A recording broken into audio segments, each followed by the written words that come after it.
Hello বন্ধুরা, এই গল্পের প্রথম সিজন আপলোড করা হয়েছিল। তো আজকে পরেরটুকু সহ সম্পূর্ণ গল্পটা আপলোড করা হয়েছে। যারা প্রথম সিজন শুনেছেন তারা একটু টেনে শুনে নেবেন, টাইম মেনশন করা আছে। আর যারা নতুন তারা সম্পূর্ণ গল্পটা মনোযোগ দিয়ে শুনবেন।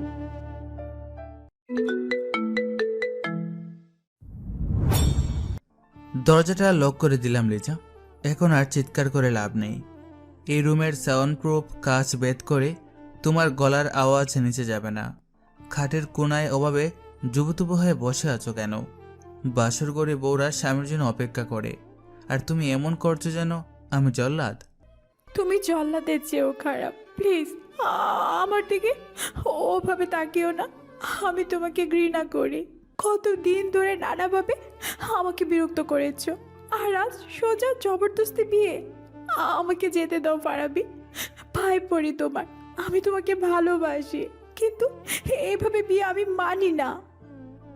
মানো কি না মানো সেটা এই লাল বেনারসি আর এই কাবিননামা জানে, আর তুমি আমার ব্যাপারে মোটামুটি ছবি জানো। তাও এমন করছো কেন?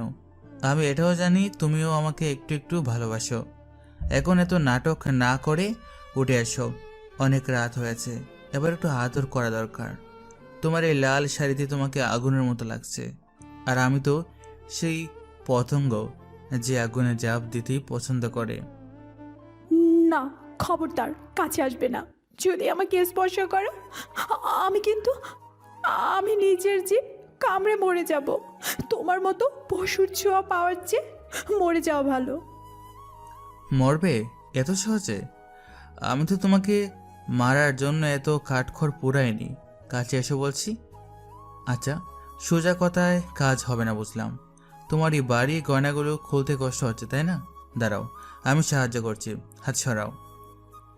না, ছাড়ো, আমার হাত ছাড়ো, লাগছে আমার। তুমি কি বুঝতে পারছো না আমি কাঁদছি? একটা মেয়ের কান্না দেখো কি তোমার মায়া লাগে না? আল্লাহ তোমাকে ছাড়বে না ফারাবি। আল্লাহর বিচার পরে হবে, এখন আমার বিচারটা শোনো। তোমার এই ফর্সা গলায় এতগুলো হার বড্ড ভারী। খুলে ফেললাম, দেখছো এখন কত হালকা লাগছে? কিন্তু তোমার শ্বাস এত দ্রুত পড়ছে কেন লিজা?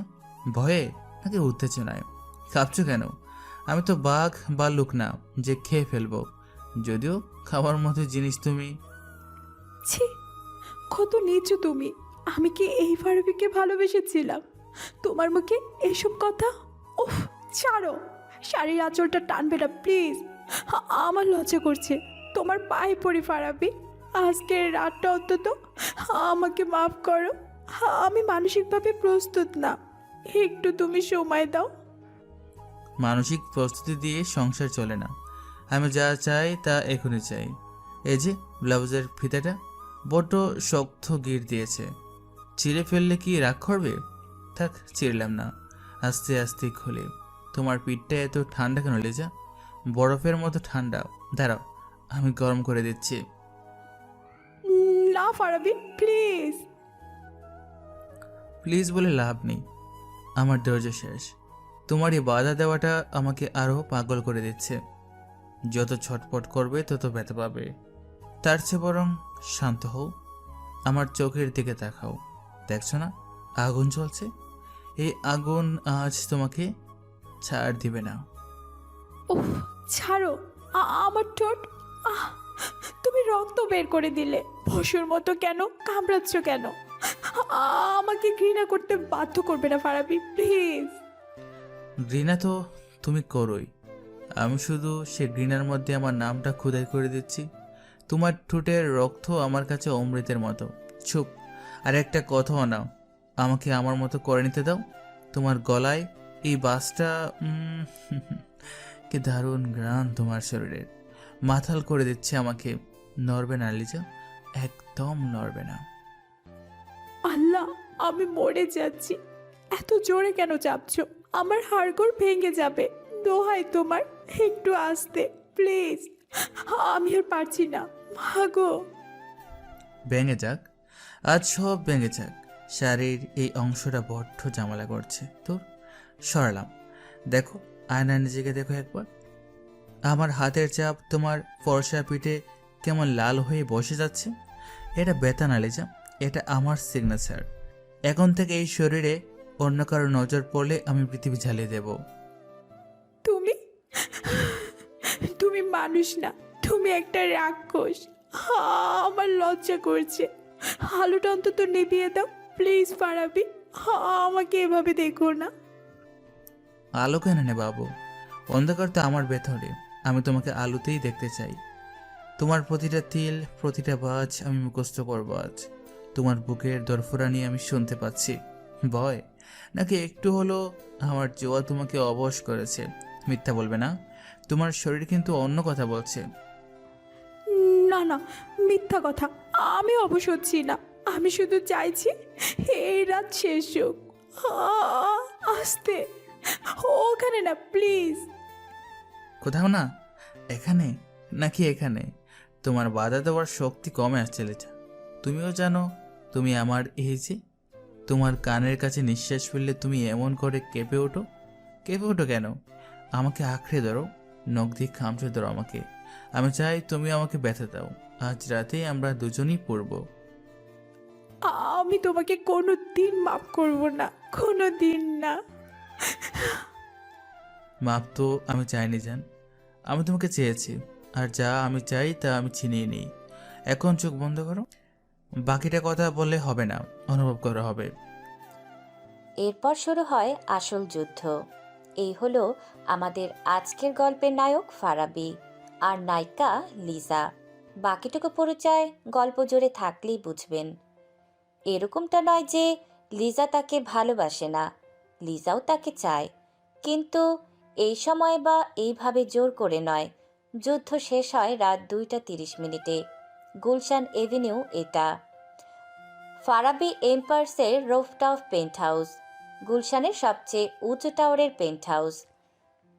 ঘরের এক কোণে দামি ক্রিস্টাল গ্লাসে হুইস্কি ঢালা, পাশে ছাইদানিতে জ্বলন্ত কিউবান সিগার, বিশাল কিং সাইজ বিছানার চাদর এলোমেলো।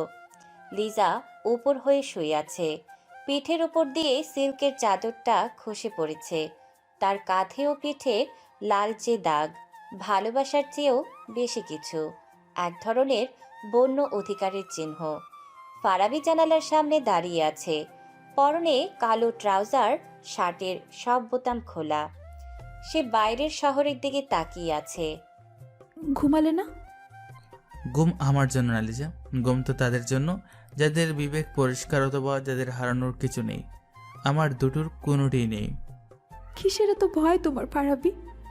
এই বিশাল সাম্রাজ্য, এই ক্ষমতা, সবাই তোমাকে জমের মতো ভয় পায়। তবু এই মাঝরাতে তুমি কেন জানলার পাশে দাঁড়িয়ে থাকো? কাকে খুঁজছো অন্ধকারের মধ্যে? নাকি ভাবছো আমি চলে যাব?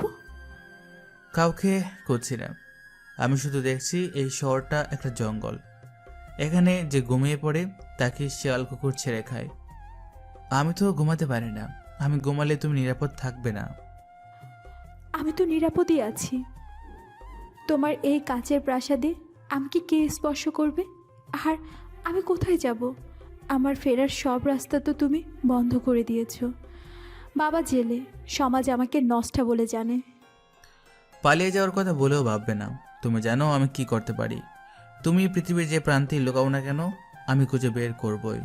তুমি আমার অক্সিজেন লিজা, অক্সিজেন ছাড়া মানুষ বাঁচে না। এটা ভালোবাসা না ফারাবি, এটা অসুখ। তুমি আমাকে ভালোবাসো না, তুমি আমাকে নিজের সম্পত্তির মতো আগলে রাখতে চাও। দেখো আমার দিকে এই দাগগুলো, এগুলো কি ভালোবাসার চিহ্ন নাকি তোমার জেদের? কাল রাতে তুমি যেভাবে আমার খুব লেগেছিল ফারাবি। এভাবে পশুর মতো কি কেউ কাউকে ভালোবাসা আদায় করে? জেদের ভালোবাসার মধ্যে পার্থক্য খোঁজা বন্ধ করো। আমার কাছে দুটোই এক। তোমাকে ব্যথা দিয়েছি, বেশ করেছি, কারণ এই ব্যথা মনে করিয়ে দিবে তুমি কার। তোমার শরীরে যতক্ষণ আমার দেওয়া ব্যথা থাকবে ততক্ষণ তুমি আমাকে বলতে পারবে না। আমি তো এরকম বিয়ে চাইনি। আমার অনেক স্বপ্ন ছিল, বিয়েতে অনেক আনন্দ করব, নাচবো, গাইবো। কিন্তু তুমি যেভাবে তুলে নিয়ে গিয়ে কাজী অফিসে বিয়ে করলে, সেটা আমার একদম পছন্দ হয়নি। পছন্দ হয়নি তাই না? এই তো তুমি নিজেই বলে পছন্দ হয়নি। ঠিক আমারও পছন্দ হয়নি যখন তুমি তোমার এনজিওর মধ্যে ওই ছেলেটার হাত ধরেছিলে, সেটাই আমার সহ্য হয়নি। সে আমার জাস্ট ফ্রেন্ড ছিল। আমি এসব মানি না। ফারাবি লিজাকে বিছানায় ছুড়ে দেয়, খুব জোরে নয়, কিন্তু তাতে এক ধরনের অবজ্ঞা আর অধিকারবোধ মিশে আছে। ফারাবি লিজার উপর ঝুঁকে আসে। লিজার খোলা চুলে মুখ ডুবিয়ে দীর্ঘশ্বাস নেয়। খুব কষ্ট হয় তাই না? ভিতরে খুব জ্বলে, সেই ছোটবেলার আগুনের মতো। চুপ কর, কথা বলবি না। তুমি আমাকে যতটা কষ্ট দাও, আমি জানি এই পাষাণ বুকের নিচে একটা ছোট্ট বাচ্চা লুকিয়ে আছে, যে বাচ্চাটা একটু আদর চায়। ফারাবি, তাকাও আমার দিকে প্লিজ, অতটা বন্য হয়েও না, আমার চোখের দিকে তাকাও। আদর? আদর দিয়ে দুনিয়া চলে না, দুনিয়া চলে ভয়ে। তুমি আমাকে ভয় পাও লিজা? সত্যি করে বলো, আমার এই হাত যখন তোমার গলা টিপে ধরে তখন ভয় পাও না? আমি তোমাকে ভয় পাই না, আমি ভয় পাই তোমার এই একাকিত্বকে। আমি ভয় পাই কবে তুমি নিজেই শেষ করে ফেলবে। তুমি যখন নিজেকে কষ্ট দাও, তার চেয়ে বেশি ব্যথা আমার লাগে। আমি শেষ হব না, আমি সবাইকে শেষ করে তবে শেষ হব। এখন চুপ, একদম চুপ। আমাকে অনুভব কর, শুধু আমাকে, আর কোনো কথা নয়। লিজা আর কিছু বলতে পারে না। ফারাবির ঠোঁট তাকে থামিয়ে দেয়। এই চুমুতে কোনো রোমান্টিকতা নেই, আছে এক ধরনের যুদ্ধ। ফারাবি যেন লিজার ভেতর থেকে সমস্ত নিঃশ্বাস শুষে নিতে চাইছে। লিজা ফারাবিকে দুহাতে আঁকড়ে ধরে, আবার সে যুদ্ধ শুরু হয়। ভোরের আলো ফুটতে শুরু করেছে, আকাশটা ছাই রঙের। লিজা বিছানায় গভীর ঘুমে আচ্ছন্ন। ফারাবি বেলকনির রেলিং ঘেঁষে বসে আছে, তার হাতে কফির মগ, কিন্তু কফি ঠান্ডা হয়ে গেছে। তার কোলের ওপর ট্যাব, স্ক্রিনে একটা ব্রেকিং নিউজের হেডলাইন জ্বলজ্বল করছে। ঋণের দায়ে দেউলিয়া চৌধুরী গ্রুপ, নিলামে উঠছে গুলশানের পৈতৃক নিবাস। ফারাবি নিউজটা বারবার পড়ছে। চৌধুরী গ্রুপ, আশরাফ চৌধুরী, তার জন্মদাতা পিতা। হঠাৎ ফারাবি সামনে তাকায়। ব্যালকনির অপর প্রান্তে রেলিংয়ের উপরে একটা ছায়া, ৮-৯ বছরের একটা বাচ্চা ছেলে দাঁড়িয়ে। তুই এখানে কেন? যা এখান থেকে, চলে যা, আমি তোকে দেখতে চাই না। ভাইয়া, খিদে পেয়েছে, মা খেতে দেয়নি। স্টোর রুমে ইঁদুর কামড়াচ্ছে ভাইয়া, খুব ভয় করছে, আমাকে বের করো এখান থেকে। চুপ, একদম চুপ। আমি বলেছি না, আমি ওই জীবন ফেলে এসেছি। আমি এখন রাজা, আমার অনেক টাকা, আমি আর না খেয়ে থাকি না। আমার ফ্রিজে অনেক খাবার আছে, তুই মিথ্যা বলছিস। ওরা আসছে ভাইয়া, ওরা আবার মারবে, বাবা বেল্ট দিয়ে মারবে, পালিয়ে চলো। কেউ আমাকে মারতে পারবে না, আমি ফারাবি মালিক, আমি ওদের কিনে নেব। যা এখান থেকে, তুই যা বলছি।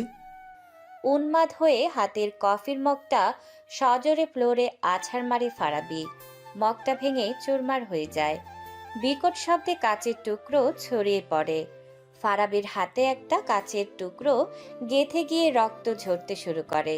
লিজা ভেতর থেকে দৌড়ে আসে, তার চোখে ঘুম, পরনে পাতলা নাইটি। ফারাবি, কি হয়েছে? শব্দ কিসের? আল্লাহ, তোমার হাত দিয়ে তো রক্ত পড়ছে। ওকে দেখছিস না? ওই তো দাঁড়িয়ে আছে, ওই ভিখারির বাচ্চাটা। ওকে বের করে দিলে যা। ও আমাকে দুর্বল করে দিচ্ছে, ও আমাকে ওই অন্ধকারের কথা মনে করিয়ে দিচ্ছে। কার কথা বলছো? এখানে তো কেউ নেই ফারাবি, কেউ নেই। তুমি আবার স্বপ্ন দেখছো? তাকাও আমার দিকে, আমার চোখের দিকে তাকাও। এটা সকাল হয়ে গেছে, কেউ নেই এখানে, দেখো। ওরা আমার বাড়ির নিলামে তুলেছে, আমার বাড়ি, যে বাড়ি থেকে আমাকে কুকুরের মতো বের করে দিয়েছিল। দেখো লিজা, নিয়তি কেমন করে খেলে। শান্ত হও প্লিজ, শান্ত হও। রক্ত পড়ছে তো, তুমি কেন এমন করছো? অতীত কেন তোমাকে এত কষ্ট দিচ্ছে? দাও, হাতটা দাও আমাকে, কাজটা বের করতে হবে। অতীত? এটা অতীত না, এটা আমার জ্বালানি। দেখ লিজা, আমার রক্ত দেখ, এই রক্তে ওদের নাম লেখা আছে। ওরা এখন রাস্তায় নামবে, ওরা আমার কাছে আসবে, ভিক্ষা চাইবে। আমি সেই মুহূর্তটার জন্য ২০ বছর ধরে অপেক্ষা করছি, আজ সেই দিন। প্রতিশোধ কি তোমাকে শাস্তি দেবে? তুমি তো নিজেই শেষ করে দিচ্ছ। ভুলে যাও এদের। তোমাদের তো সব আছে, টাকা আছে, সম্মান আছে, আর কতটা চাই তোমার? সব আছে। আমার শৈশব কি আছে আমার সাথে? আমার মায়ের আদর আছে? আমার বাবার কাজ আছে? নেই। কিচ্ছু নেই, টাকা দিয়ে সব কেনা যায় লিচা, শুধু সময় কেনা যায় না। ওরা আমার সময় কেড়ে নিয়েছে, আমি ওদের জীবন কেড়ে নেব। তুই বুঝবি না, তুই তো আদরে বড় হয়েছিস। তাই বলে তুমি এভাবে পাগল হবে আমাকে ব্যথা দিয়ে? নিজেকে কেটে তুমি কি প্রমাণ করতে চাইছো? তুমি অসুস্থ ফারাবি, তোমার চিকিৎসা দরকার। চলো ডাক্তারের কাছে যাই। আমার চিকিৎসা একটাই, ওদের ধ্বংস।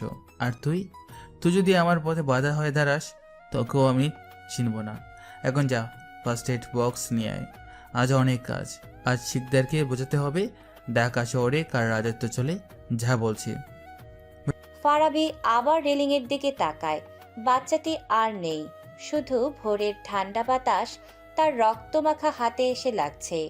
লিজা চোখের পানি মুছতে মুছতে ভেতরে যায়। এরপর ফার্স্ট এড বক্স নিয়ে এসে ড্রেসিং করে দেয়। সকাল 10:30 হয়ে যায়। ফারাবি এম্পায়ার্সের হেড অফিসের কনফারেন্স রুম।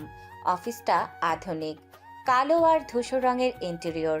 কনফারেন্স রুমের বিশাল কাচের টেবিলের চারপাশে বসে আছেন দেশের গণ্যমান্য কয়েকজন ব্যবসায়ী এবং প্রভাবশালী রাজনীতিবিদ। মিস্টার শিকদার। পিনপতন নীরবতা। ফারাবি ধীর পায়ে রুমে ঢোকে। পরনে নেভি ব্লু ইতালিয়ান স্যুট, চোখে রিমলেস চশমা। সে কারো দিকে না তাকিয়ে প্রধান চেয়ারে গিয়ে বসে। তার পিছনে ছায়ার মতো দাঁড়িয়ে আছে তার বডিগার্ড রানা। ফারাবি সাহেব, সময় অনুবর্তিতা আপনার এখনো শেখা হলো না। আমরা 15 মিনিট ধরে বসে আছি।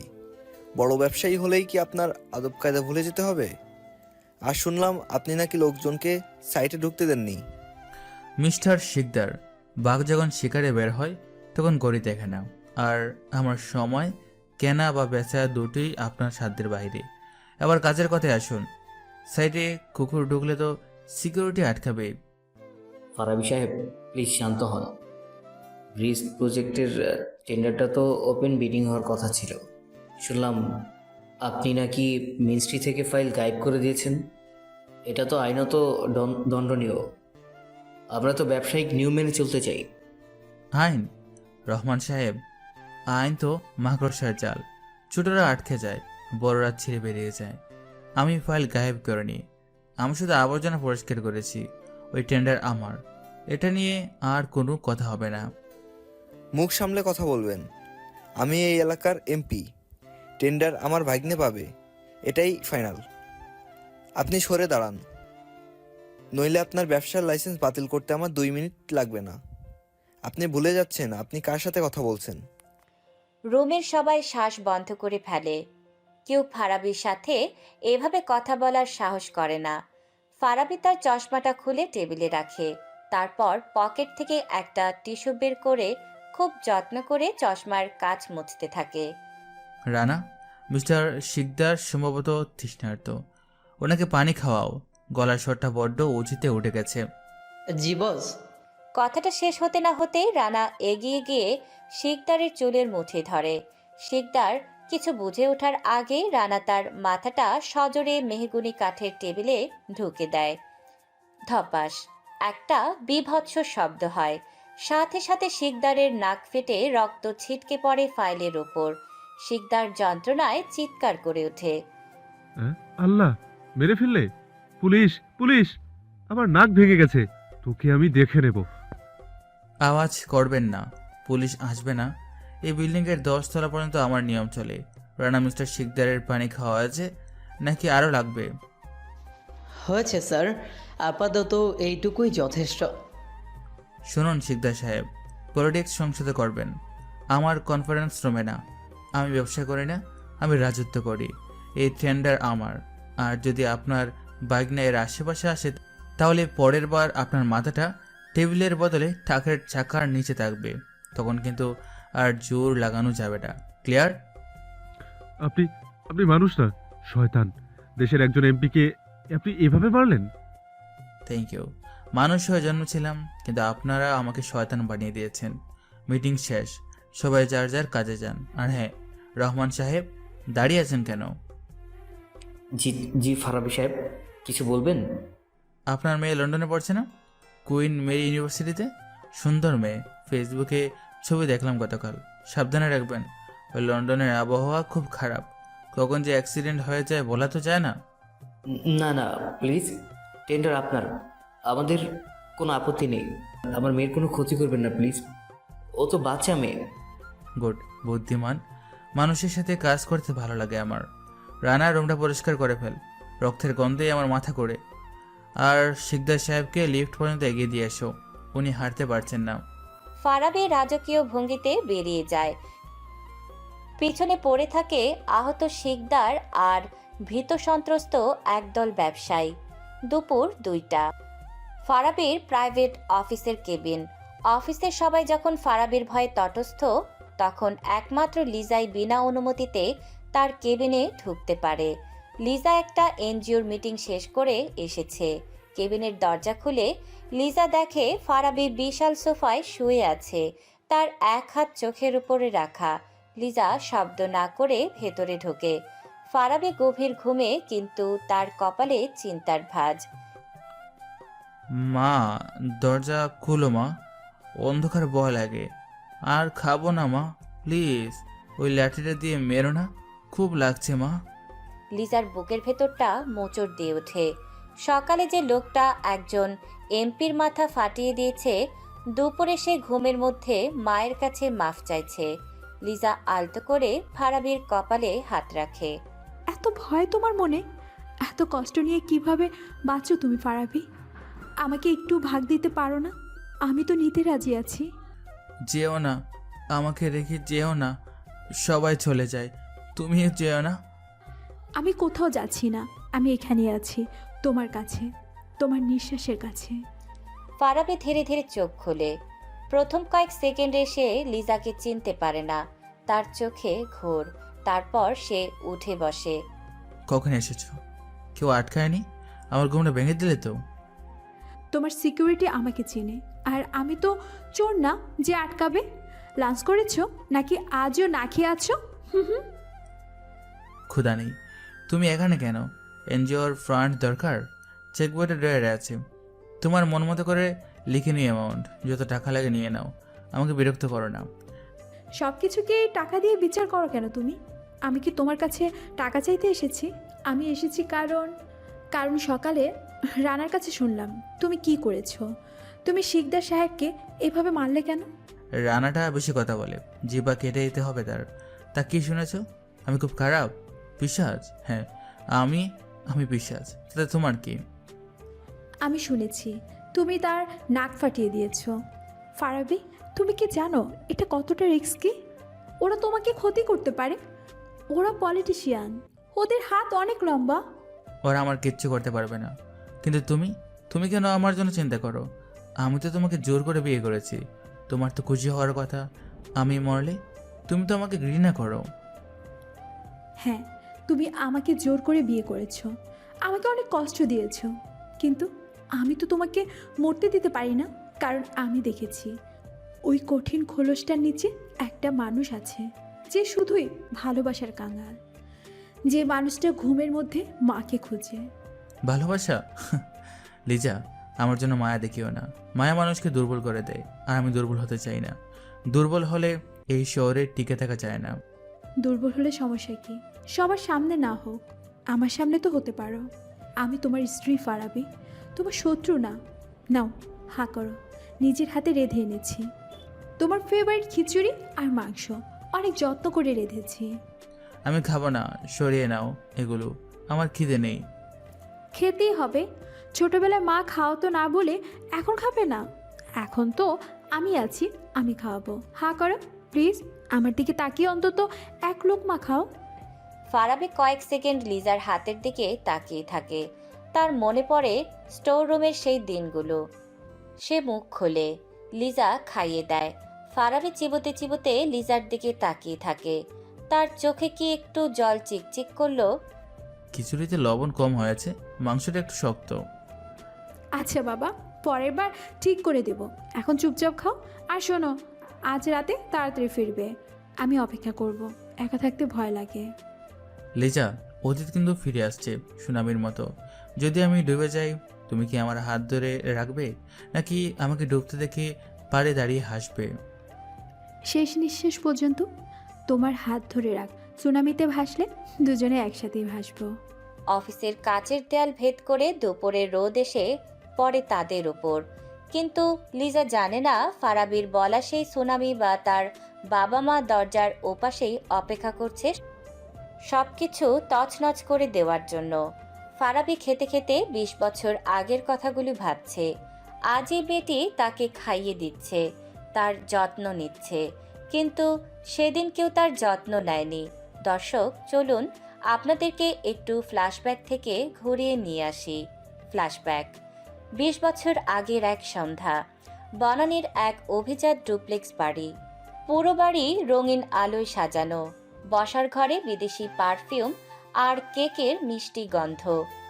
আশরাফ চৌধুরী আর রেহানা তাদের ছোট ছেলে ফাহিমের ৭ম জন্মদিন পালন করছে। শহরের নামি দামি সব মেহমান এসেছে। মিউজিক প্লেয়ারে ইংরেজি গান বাজছে। সিঁড়ির অন্ধকার কোণায় গুটিসুটি মেরে বসে আছে ১০ বছরের ফারাবি। তার গায়ে একটা পুরনো, অনেক জায়গায় সেলাই করা গেঞ্জি। ছেঁড়া প্যান্ট দিয়ে তার শুকিয়ে যাওয়া পা দুটো দেখা যাচ্ছে। তার খুব খিদে পেয়েছে। সারাদিন তাকে কেউ কিছু খেতে দেয়নি। টেবিলের ওপর ৩ তলা সমান বিশাল একটা চকলেট কেক। ফারাবের চোখ শুধু ওই কেকটার দিকে।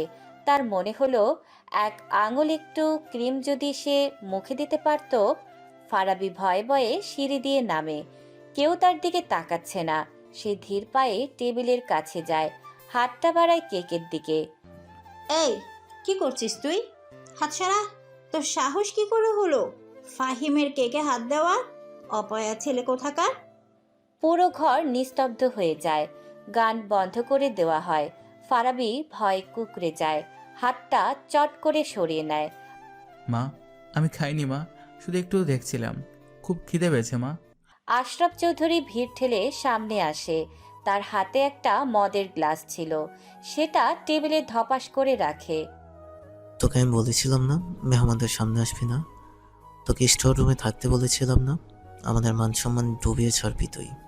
বাবা, আমি আর আসবো না, আমাকে মেরো না বাবা। আশরাফ কোনো কথা শোনে না। সে ফারাবির কলার ধরে হ্যাচকা টানে মেঝের মাঝখানে নিয়ে আসে। তারপর সবার সামনেই সজোরে ফারাবির গালে চড় মারে। চটাস শব্দটা ঘরের দেয়ালে প্রতিধ্বনি তোলে।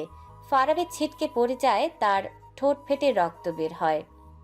মা রে বাবা, ও আমার কেক খেতে চেয়েছিল। ও পচা। ওকে এখান থেকে নিয়ে যাও। আপদ বিদায় করো। আমার ফাহিমের বার্থডেটা নষ্ট করে দিল।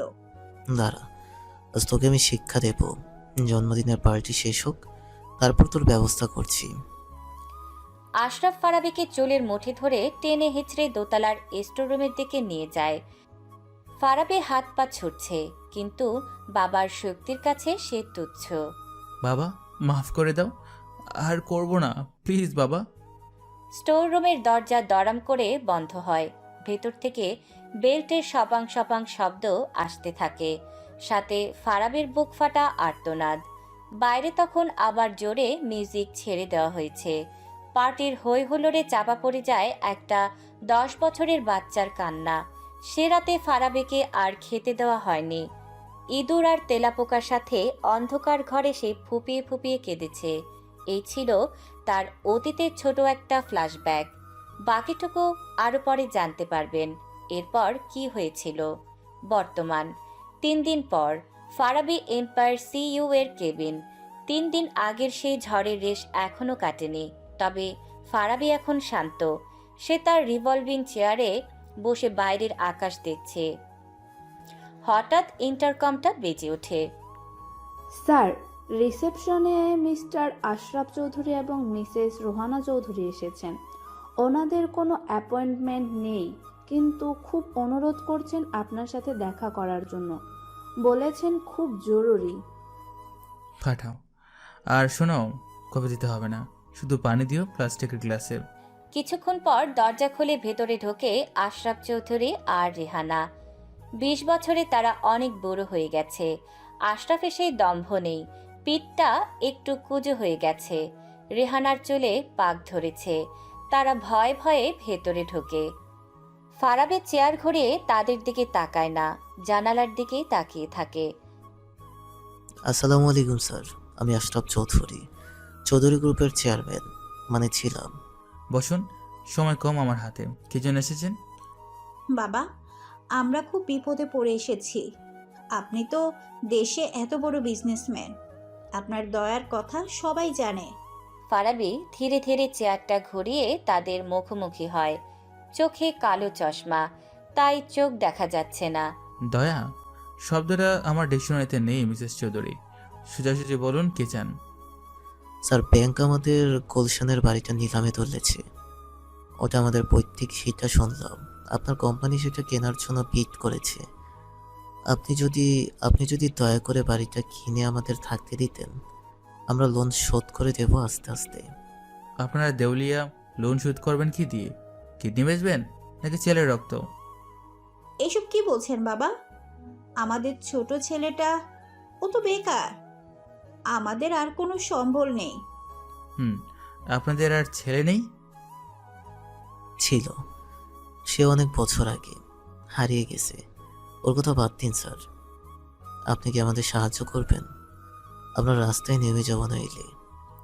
সাহায্য করতে পারি, তবে ব্যবসা তো লেনদেন। আমি আপনার বাড়িটা কিনবো, ব্যাংকের লোনও শোধ করে দেব, কিন্তু বিনিময়ে আমি কি পাবো? আমাদের তো দেওয়ার মতো কিছু নেই স্যার। আছে আপনাদের আত্মসম্মান। ফারাবি একটা নীল রঙের ফাইল তাদের দিকে ছুড়ে দেয়। ফাইলটা স্লাইড করে আশরাফের কোলের কাছে গিয়ে থামে। এটা এগ্রিমেন্ট পেপার। বাড়িটা আজ থেকে ফারাবি এম্পায়ারের প্রপার্টি। আপনারা সেখানে থাকবেন, কিন্তু মালিক হিসাবে না, কেয়ারটেকার হিসাবে। বাড়ির বাগান পরিষ্কার করবেন, গেট খুলবেন, আর আমার লোক যখন যাবে তখন তাদের সেবা যত্ন করবেন। রাজি?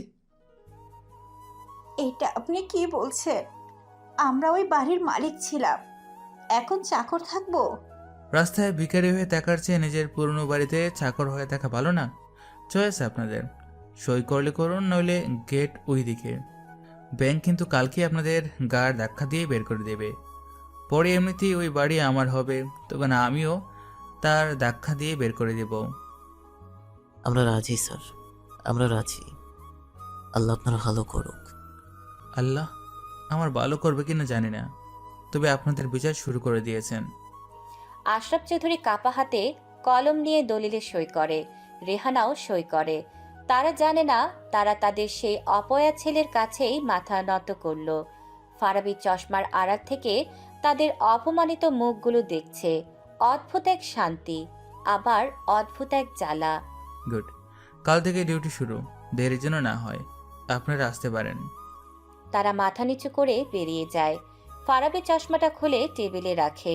তার চোখ লাল। সে কি কাঁদছে নাকি হাসছে বোঝা গেল না। রাত ৯টা। ফারাবির পেন্ট হাউসে ফিরে আসে। লিজা ড্রয়িং রুমে অস্থির হয়ে পায়চারি করছে। সে এনজিওর এক কলিগের কাছে শুনেছে ফারাবি আজ এক বয়স্ক দম্পতিকে তাদের নিজেদের বাড়িতেই চাকর বানিয়েছে।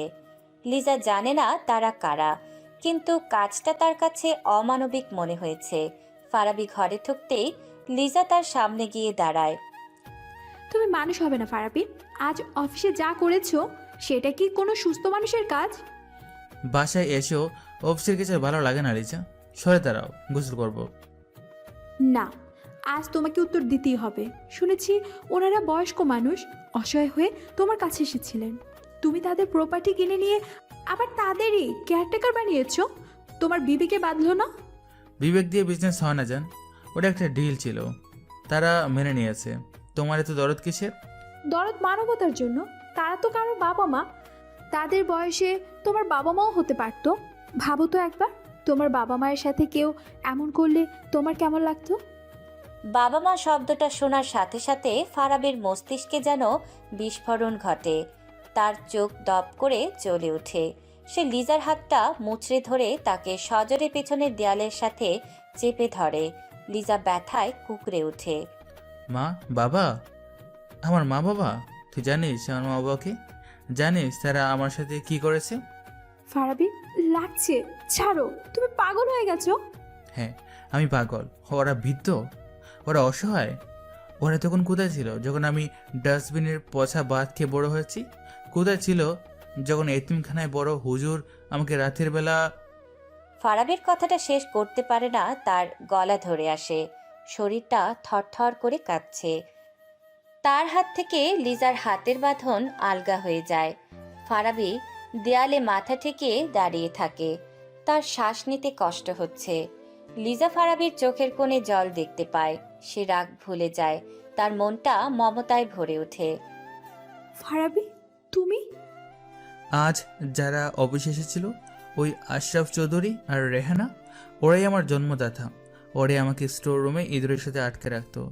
আজ আমি শুধু আমার পাওনাটা বুঝে নিচ্ছি। লিজা, এটা অন্যায়। বল আমাকে, এটা অন্যায়? লিজা স্তব্ধ হয়ে যায়। সে ভাবতেও পারেনি ফারাবির অতীত এতটা ভয়াবহ। সে ফারাবির কাছে এগিয়ে যায়। ফারাবি তখনও কাঁপছে, যেন সেই 10 বছরের ভয়টা তাকে আবার গ্রাস করেছে। লিজা দুহাতে ফারাবিকে বুকের মধ্যে জড়িয়ে ধরে। ওরা মানুষ না ফারাবি, ওরা মানুষ না। তুমি কাঁদছো কেন? ওদের জন্য চোখের জল ফেলার কোনো মানে হয় না। শান্ত হও জান, শান্ত হও। খুব কষ্ট হয় লিজা, বুকের এখানটায় খুব কষ্ট করে। মনে হয় এখনো বেল্টের বাড়িগুলো পিঠের উপর পড়ছে। আমি বলতে পারি না, কিছুতেই বলতে পারি না। লিজা ফারাবির চুলে হাত বুলিয়ে দেয়। আমি আছি তো, আমি ভুলিয়ে দেব। তাকাও আমার দিকে, আমার চোখের দিকে তাকাও। লিজা ফারাবির মুখটা তুলে ধরে। ফারাবির চোখ লাল, মুখটা যন্ত্রণায় নীল হয়ে আছে। লিজা নিজের পরনের শার্টের উপরের দুটো বোতাম খুলে ফেলে। তারপর ফারাবির মাথাটা টেনে নেয় নিজের বুকের উষ্ণতায়। কোনো যৌনতা নয়, এক গভীর মাতৃসুলভ আশ্রয়। ফারাবির কান্নার বেগ কমে আসে। সে লিজার হৃদস্পন্দন শুনতে পায়। শুনতে পাচ্ছ? এই হার্ট শুধু তোমার জন্য বিট করে। বাইরের দুনিয়ার কে কি করলো তাতে আমাদের কিচ্ছু যায় আসে না। তুমি আমার কাছে নিরাপদ, একদম নিরাপদ। আমাকে ছেড়ে দাও না লিজা, তুমি চলে গেলে আমি আবার সেই এতিম হয়ে যাব। কোথাও যাব না, হেই তো আমি। ঘুমাও একটু, আমি মাথায় হাত বুলিয়ে দিচ্ছি। ফারাবি লিজার উষ্ণতায় একটু শান্ত হয়। বাইরের কঠিন বিজনেসম্যানটা এখন এক অসহায় শিশু, যে শুধু একটু ভালোবাসা চায়। লিজা জানে এই ক্ষত সহজে শুকাবে না, কিন্তু সে মলম হতে রাজি। এভাবেই আরও 2 দিন কেটে যায়। রাত 2:30। তেজগাঁও ইন্ডাস্ট্রিয়াল এলাকার একটি পরিত্যক্ত গোডাউন। ফারাবির ছোট ভাই ফাহিম, যার জন্মদিন নিয়ে এত কিছু। সে এখন 27 বছরের যুবক, কিন্তু সে মানুষ হয়নি। নেশা আর জুয়া তাকে ধ্বংস করে দিয়েছে। সে জানতে পেরেছে ফারাবি তাদের বাড়ি কিনে নিয়েছে। মাতাল অবস্থায় সে ফারাবির অফিসের নিচে এসে হাঙ্গামা করেছিল। ফারাবির সিকিউরিটি তাকে তুলে নিয়ে এসেছে এই টর্চার সেলে। এটা ফারাবির টর্চার সেল। ফাহিম জানে না যে ফারাবি তার বড় ভাই। সে শুধু এটা জানে যে তাদের বাড়ি ফারাবি নামের একজন বিজনেসম্যান কিনে নিয়েছে। গোডাউনটা অন্ধকার, মাঝখানে একটা হলুদ বাল্ব জ্বলছে। ফাহিমকে উল্টো করে শিকল দিয়ে ঝোলানো হয়েছে। তার মুখ দিয়ে গ্যাজলা বের হচ্ছে। নেশার ঘোর এখনো কাটেনি। ফারাবি অন্ধকারে দাঁড়িয়ে একটা সিগারেট ধরায়। তার পরনে সাদা শার্ট, হাতা গোটানো, হাতে একটা ভারী অ্যালুমিনিয়ামের বেসবল ব্যাট। সে ব্যাটটা ফ্লোরে ঘষে ঘষে সামনে আসে। খসখস শব্দে ফাহিমের নেশা কিছুটা কেটে যায়। কে কে ওখানে? আমাকে ভাবছিস কেন? জানিস আমি কে? আমি আশরাফ চৌধুরীর ছেলে। ছেড়ে দে বলছি। আশরাফ চৌধুরীর ছেলে? আহ, খুব গর্বের পরিচয়, তাই না? তুই তুই ফারাবি মালিক না? তুই আমার বাবার প্রপার্টি নিয়েছিস। তোকে আমি খুন করবো। ছাড় আমাকে। খুন করবি? হাতে তো শক্তি নেই। নেশা করে তো হাড়গোড় সব শেষ করেছিস। তুই নাকি আমার অফিসের নিচে এসে চিল্লাচিল্লি করছিলি। করবো না। তুই আমার বাবার সব কেড়ে নিয়েছিস। তুই চোর। চোর? তোর বাবা আমার শৈশব চুরি করেছে। আমি শুধু ইট পাথর নিয়েছি। হিসাব তো এখনো মিলল না রে ফাহিম। ফারাবি ব্যাটটা দুহাতে শক্ত করে ধরে। তার চোখে সেই 20 বছর আগের অপমানের আগুন। ফাহিমের সেই হাসি মুখটা মনে পড়ে যায়, যে তালি দিয়ে বলছিল ও পচা। মনে আছে ফাহিম, তোর জন্মদিনে আমি একটু কেক খেতে চেয়েছিলাম? তুই হেসেছিলি। আজ তোকে আমি কেক খাওয়াবো না, অন্য কিছু খাওয়াবো। কি কি বলছিস তুই? তুই কে? আমি তোর সেই বড় ভাই, যার বাঘের দুধটুকু খেয়ে তুই বড় হয়েছিস। আমি তো সেই বড় ভাই যাকে তোর বাবা কুকুরের মতো পিটিয়ে বের করে দিয়েছিল। ফাহিম কিছু বুঝে ওঠার আগেই ফারাবি ব্যাট দিয়ে সজোরে ফাহিমের পেটে আঘাত করে। একটা ভোঁতা শব্দ হয়। ফাহিম বমি করে দেয়। তার চিৎকারে গোডাউনের টিনের চালে বাড়ি খায়। আহ মা গো, মেরে ফেললো। মাকে ডাকিস না, সে আসবে না, আজ কেউ আসবে না। এটা তোর পাপের শাস্তি না, এটা তোর বাপের পাপের শাস্তি। ভাই, ভাই, হ্যাঁ আপনি আমার ভাই, মাফ করে দেন ভাই, আমি জানতাম না। ভাই বলবি না, ওই পবিত্র শব্দটা তোর মুখে মানায় না। রানা, জি স্যার। ওকে নামা। হাত পা ভেঙে দিয়েছিস? জি স্যার, ডান পা আর বাম হাত ভেঙে গেছে, আর সোজা হয়ে দাঁড়াতে পারবে না। গুড। ওকে বস্তায় ভরে ওদের বাড়ির গেটের সামনে ফেলে দিয়ে আয়। সাথে একটা চিরকুট দিবি, লিখবি বড় ছেলের পক্ষ থেকে ছোট ছেলের জন্য উপহার। আর তাকে পেটানোর উদ্দেশ্য হলো সে নেশাগ্রস্ত হয়ে গেছে, তাই তার বড় ভাই তাকে শিক্ষা দিয়েছে। ফারাবি গোডাউন থেকে বেরিয়ে আসে। বাইরে বৃষ্টি শুরু হয়েছে। সে বৃষ্টির মধ্যে দাঁড়িয়ে আকাশের দিকে তাকায়। তার শরীরে রক্ত নেই, কিন্তু আত্মায় রক্তের দাগ লেগে আছে। ঘটনার 1 সপ্তাহ পর রাত 11টা, বনানীর এক অভিজাত ক্লাবের ভিআইপি লাউঞ্জ। আলো আধারি পরিবেশ। মিস্টার শিকদার সোফায় হেলান দিয়ে বসে আছেন। তার নাকের ওপর সাদা ব্যান্ডেজ। ফারাবের বডিগার্ডের সেই আঘাতের চিহ্ন এখনও দগদগে। তার সামনে হুইস্কির গ্লাস। উল্টো দিকের সোফায় বসে আছে শহীদ ঢাকার আন্ডারওয়ার্ল্ডের সাথে কানেকশন রাখা এক কুখ্যাত ব্যবসায়ী। আর এক কোনায় জুবুধুবু হয়ে বসে আছে আশরাফ চৌধুরী। ওই পিশাচটা আমার নাকের হাড় ভেঙে দিয়েছে শহীদ। ডাক্তার বলেছে প্লাস্টিক সার্জারি লাগবে। আমি এর বদলা চাই, আমি ওর রক্ত চাই। রক্ত দিয়ে রক্ত ধোয়া যায় না শিকদার ভাই। ফারাবি মালিক এখন আগুনের গোলা। ওকে মারতে হলে গায়ে হাত দেওয়া যাবে না, ওর কলিজায় হাত দিতে হবে।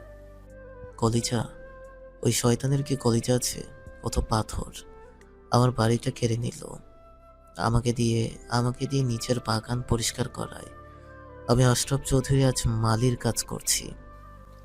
চৌধুরী সাহেব শান্ত হন, পাথরও গলে যদি ঠিক জায়গায় তাপ দেওয়া যায়। এই দেখুন। শহীদ টেবিলের ওপর একটা ছবি ছড়ে দেয়। ছবিটা লিজার। লিজা একটা রিকশায় বসে হাসছে। খুব সাধারণ একটা মুহূর্ত। এটা কে? নতুন কোনো আইটেম নাকি? আইটেম না, এটা ফারাবি মালিকের দুর্বলতা। নাম লিজা। মেয়েটাকেও পাগলের মতো ভালোবাসে, যদিও দেখায় না। অফিসে মেয়েটা ঢুকলে ফারাবির বাঘের মতো গর্জনেও বিড়ালের মিউ মিউ হয়ে যায়। এই মেয়েটা, একে তো আমি চিনি।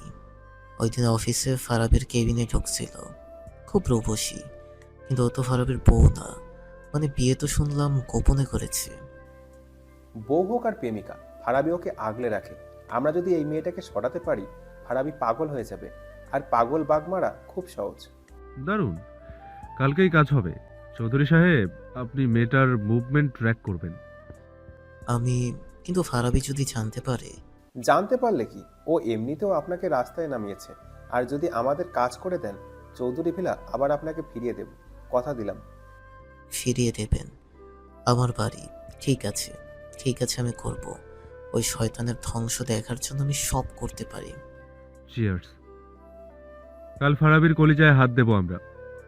দেখব টাকা দিয়ে ও কলিজা লিজাকে বাঁচাতে পারে কিনা। এদিকে পরদিন সন্ধ্যা 7:30।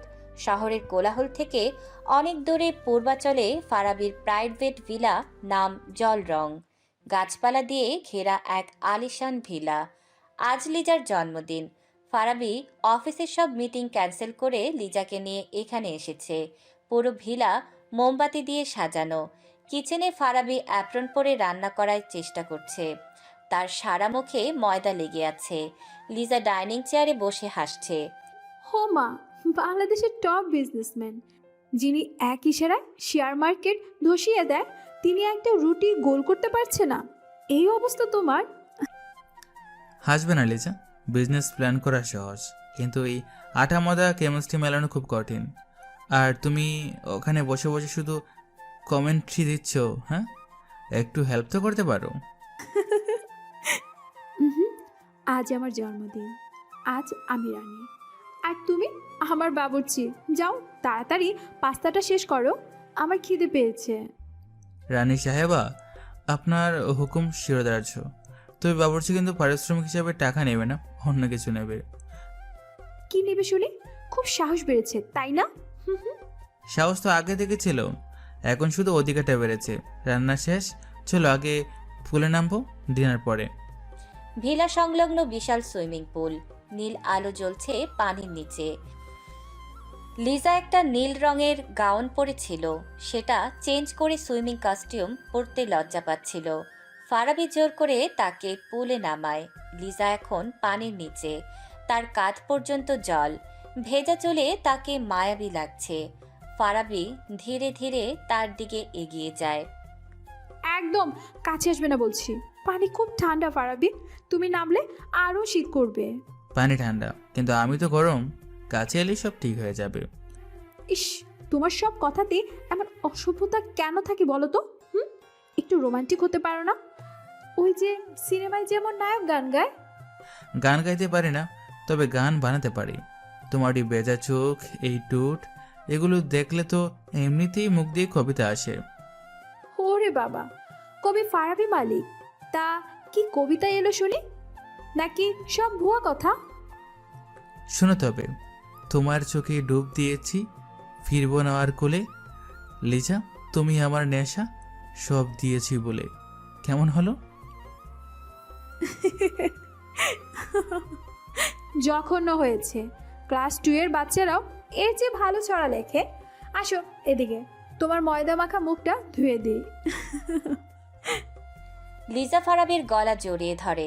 ফারাবি লিজার কোমরে হাত দিয়ে তাকে নিজের শরীরের সাথে মিশিয়ে নেয়। জলের নিচে তাদের শরীর এক হয়ে যায়। লিজা আলতো করে ফারাবির নাকে নাক ঘষে দেয়। তুমি কি জানো ফারাবি, এই মুহূর্তে তোমাকে আমার পৃথিবীর সবচেয়ে ভালো মানুষ মনে হচ্ছে। ওই রাগী জেদ ফারাবিকে আমি চিনি না, আমি এই ফারাবিকে চাই। এই ফারাবিরে শুধু তোমার জন্য, আর কারোর জন্য না লিজা। হুম। সব শেষ করে আমরা দূরে কোথাও চলে যাব, সুইজারল্যান্ড বা কোনো দ্বীপে, যেখানে এই রক্ত, এই প্রতিশোধ, এই নোংরা পলিটিক্স নেই। শুধু তুমি আর আমি। যাবে আমার সাথে? তুমি যেখানে আমিও সেখানে, নরক হলেও যাব। নরক না, তোমাকে আমি জান্নাতে নিয়ে যাব। এই যে। ফারাবি লিজার ঠোঁটে গভীর চুমো আঁকতে যায়। ঠিক তখনই পুলের পাশে রাখা ফারাবির ফোনটা ভাইব্রেট করে ওঠে। একটা মেসেজ টোন। ফারাবি পাত্তা দেয় না, কিন্তু পরপর 3 বার টোন বাজে। ফোনটা দেখো, হয়তো জরুরি কিছু। তোমার চেয়ে জরুরি কিছু নেই। প্লিজ দেখো, আমার মনটা কেমন যেন কুড়াচ্ছে। ফারাবি বিরক্ত হয়ে পানি থেকে উঠে ফোনটা হাতে নেয়। একটা video message, unknown number. Farabi play করে। ভিডিওতে দেখা যাচ্ছে একটা পুরনো ভাঙা খেলনা পুতুল, একটা সুপারম্যান যার এক হাত ভাঙা। এটা সেই পুতুল যেটা ফারাবি ছোটবেলায় স্টোর রুমে লুকিয়ে রাখত। তার একমাত্র বন্ধু ছিল এই পুতুলটা। ভিডিওতে শিকদারের গলা শোনা যাচ্ছে। কি ফারাবি সাহেব, চিনতে পারছেন বন্ধুটাকে? ও খুব মিস করছে আপনাকে। আপনার অতীত এবং ভবিষ্যৎ দুটোই এখন আমার হাতে, সাবধানে থাকবেন। পানি কিন্তু ঘোলা হচ্ছে। কুত্থার বাচ্চা। কি হয়েছে ফারাবি? কার ভিডিও? তুমি খাচ্ছো কেন? ওরা আমাদের বেডরুম পর্যন্ত পৌঁছে গেছিলিস যা। ওরা আমার পুতুলটা পেলো কোথা দেখে? ওরা তো পুরনো বাড়ির স্টোর রুমে লুকানো ছিল। পুরনো বাড়ি মানে যেখানে তোমার বাবা মা থাকেন এখন? বাবা, তার মানে ওই বুড়োটা বেইমানি করেছে? আমি ওদের ছাদ দিলাম আর ওরা আমার পিঠে ছুরি মারলো। শান্ত হও প্লিজ, মাথা গরম করো না।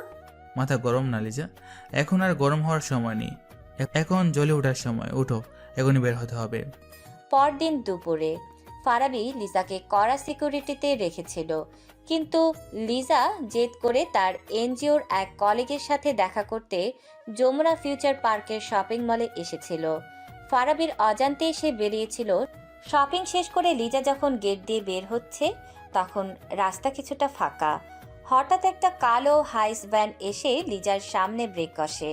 দরজা খুলে 3 জন মুখোশধারী লোক নেমে আসে। কে আপনারা? কি চান? ছাড়ুন আমাকে। চুপ কর মাগি, গাড়িতে ওঠ। একজন লিজার হাত ধরে হ্যাঁচকা টান মারে। লিজা নিজেকে বাঁচাতে লোকটার হাতে সজোরে কামড় বসিয়ে দেয়। লোকটা ব্যথায় চিৎকার করে ওঠে। লিজা তার ব্যাগ থেকে পেপার স্প্রে বের করে আরেকজনের চোখে স্প্রে করে দেয়। আহ, আমার চোখ, ধর এটাকে, গাড়িতে তোল জলদি। বাঁচান, কেউ আছেন? আমাকে কিডন্যাপ করেছে, বাঁচান। পথচারীরা ভয়ে এগোয় না। লিজাকে ওরা পাজাকোল করে গাড়িতে তোলার চেষ্টা করে। লিজা রাস্তার ল্যাম্পপোস্টে আঁকড়ে ধরে থাকে। ঠিক সেই মুহূর্তে দুটো কালো এসডি ঝড়ের গতিতে এসে থামে। ফারাবির শ্যাডো গার্ড টিম গাড়ি থেকে নেমে তারা গুলি চালায়। ফায়ার, ম্যামকে সেভ করো। শুরু হয় প্রকাশ্যে গণফাইট। কিডন্যাপাররাও পাল্টা গুলি চালায়। পুরো এলাকা রণক্ষেত্রে পরিণত হয়। মানুষজন ভয়ে দিকবিদিক ছোটাছুটি করছে। লিজা রাস্তার উপর পড়ে যায়। ভয়ে তার হাত পা অবশ হয়ে আসছে। কিডন্যাপাররা লিজাকে ফেলে পালানোর চেষ্টা করে, কিন্তু তাদের ভ্যান স্টার্ট নিচ্ছে না। ঠিক তখন রাস্তার উল্টো দিক থেকে একটা লাল ফেরারি গাড়ির গর্জন শোনা যায়। ফারাবি, সে ড্রাইভ করছে না, সে যেন উঠছে। সে সোজা এসে ফেরারিটা দিয়ে কিডন্যাপারদের ভ্যানের মাঝখানে ধাক্কা মারে। ধরাম করে শব্দ হয়। ভ্যানটা উল্টে গিয়ে ডিভাইডারে ধাক্কা খায়। ফারাবির গাড়ির সামনের অংশ দুমড়ে যায়। তার কপাল কেটে রক্ত পড়ছে। ফারাবি, ফারাবি গাড়ি থেকে নামে। তার হাতে কোনো আগ্নেয়াস্ত্র নেই। সে খালি হাতেই এগিয়ে যায় উল্টে যাওয়া ভ্যানের দিকে। একজন কিডন্যাপার হামাগুড়ি দিয়ে বের হওয়ার চেষ্টা করছিল। ফারাবি তার কলার ধরে টেনে রাস্তার মাঝখানে নিয়ে আসে। কার হুকুমে এসেছিস বল, কার হুকুমে? মাফ করে দেন ভাই, আমি জানি না, আমাকে শুধু তুলতে বলেছিল। জানিস না আমি তোকে জানাচ্ছি। ফারাবি পকেট থেকে তার পিস্তলটা বের করে, কিন্তু গুলি করে না। পিস্তলের বার দিয়ে সে লোকটার মুখে আঘাত করতে শুরু করে। একবার, দুবার, তিনবার, 10 বার।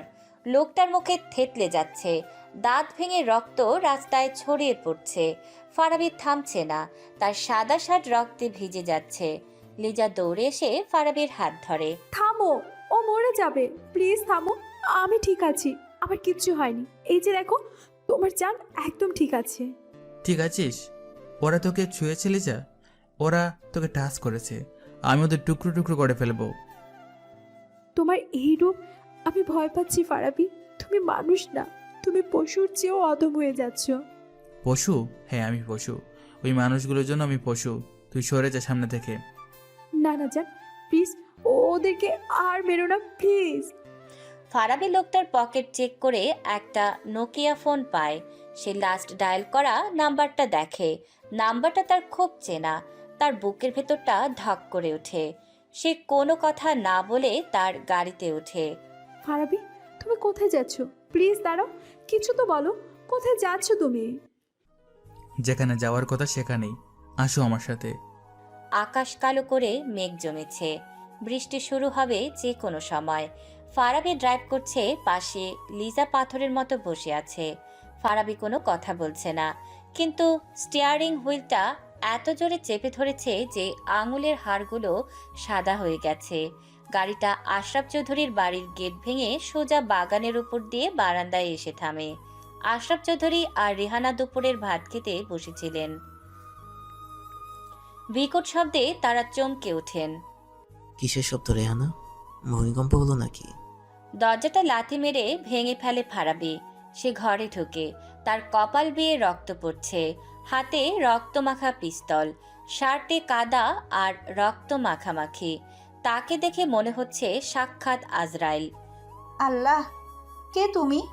ডাকাত? তুমি তুমি ফারাবি মালিক না? এভাবে ঘরে ঢুকলে কেন? আমরা তো পুলিশে খবর দেব। পুলিশ? ডাকো পুলিশ। আমিও দেখতে চাই পুলিশ কার কথা শুনে। আশরাফ চৌধুরী ভাত খাচ্ছেন, গলায় আটকায় না? মানে তো কি বলতে চাও? আপনার ফোনটা কই? দিন আমাকে। আমার ফোন দিয়ে তুমি কি করবে? এটা আমাদের ব্যক্তিগত ব্যাপার। ফারাবি টেবিলের ওপর রাখা ফোনটা তুলে নেয় এবং লাস্ট কল লিস্ট দেখায়। এটা কার নাম্বার? যমুনা ফিউচার পার্কের সামনে যে গুন্ডাগুলো আমার স্ত্রীকে কিডন্যাপ করতে গিয়েছিল, তার ফোনে আপনার নাম্বার কেন? সকাল 10টায় আপনি তাকে কী নির্দেশ দিয়েছিলেন? ও কি বলছো গো? তুমি তুমি ওই গুন্ডাদের সাথে কথা বলছো? না মানে শিকদার সাহেব বলেছিল শুধু ইনফরমেশন দিতে। আমি তো জানতাম না ওরা মারবে। ইনফরমেশন? আমার স্ত্রীর ইনফরমেশন? কেন? নিজের বাড়ি ফিরে পাওয়ার লোভে? একটা ইটের দালানের জন্য আপনি ছেলের বউকে শত্রুর হাতে তুলে দিলেন? ছেলের বউ মানে? লিজা তো তোমার। হ্যাঁ, ছেলের বউ। তুমি আমাকে চিনতে পারছো না বাবা? ভালো করে তাকাও আমার দিকে। আমি ফারাবি, আমি ফাহিম না। আমি তোমাদের সেই বড় ছেলে যাকে তোমরা অপয়া বলে লাথি মেরে বের করে দিয়েছিলে। আমি সেই ডাস্টবিনের ছেলে।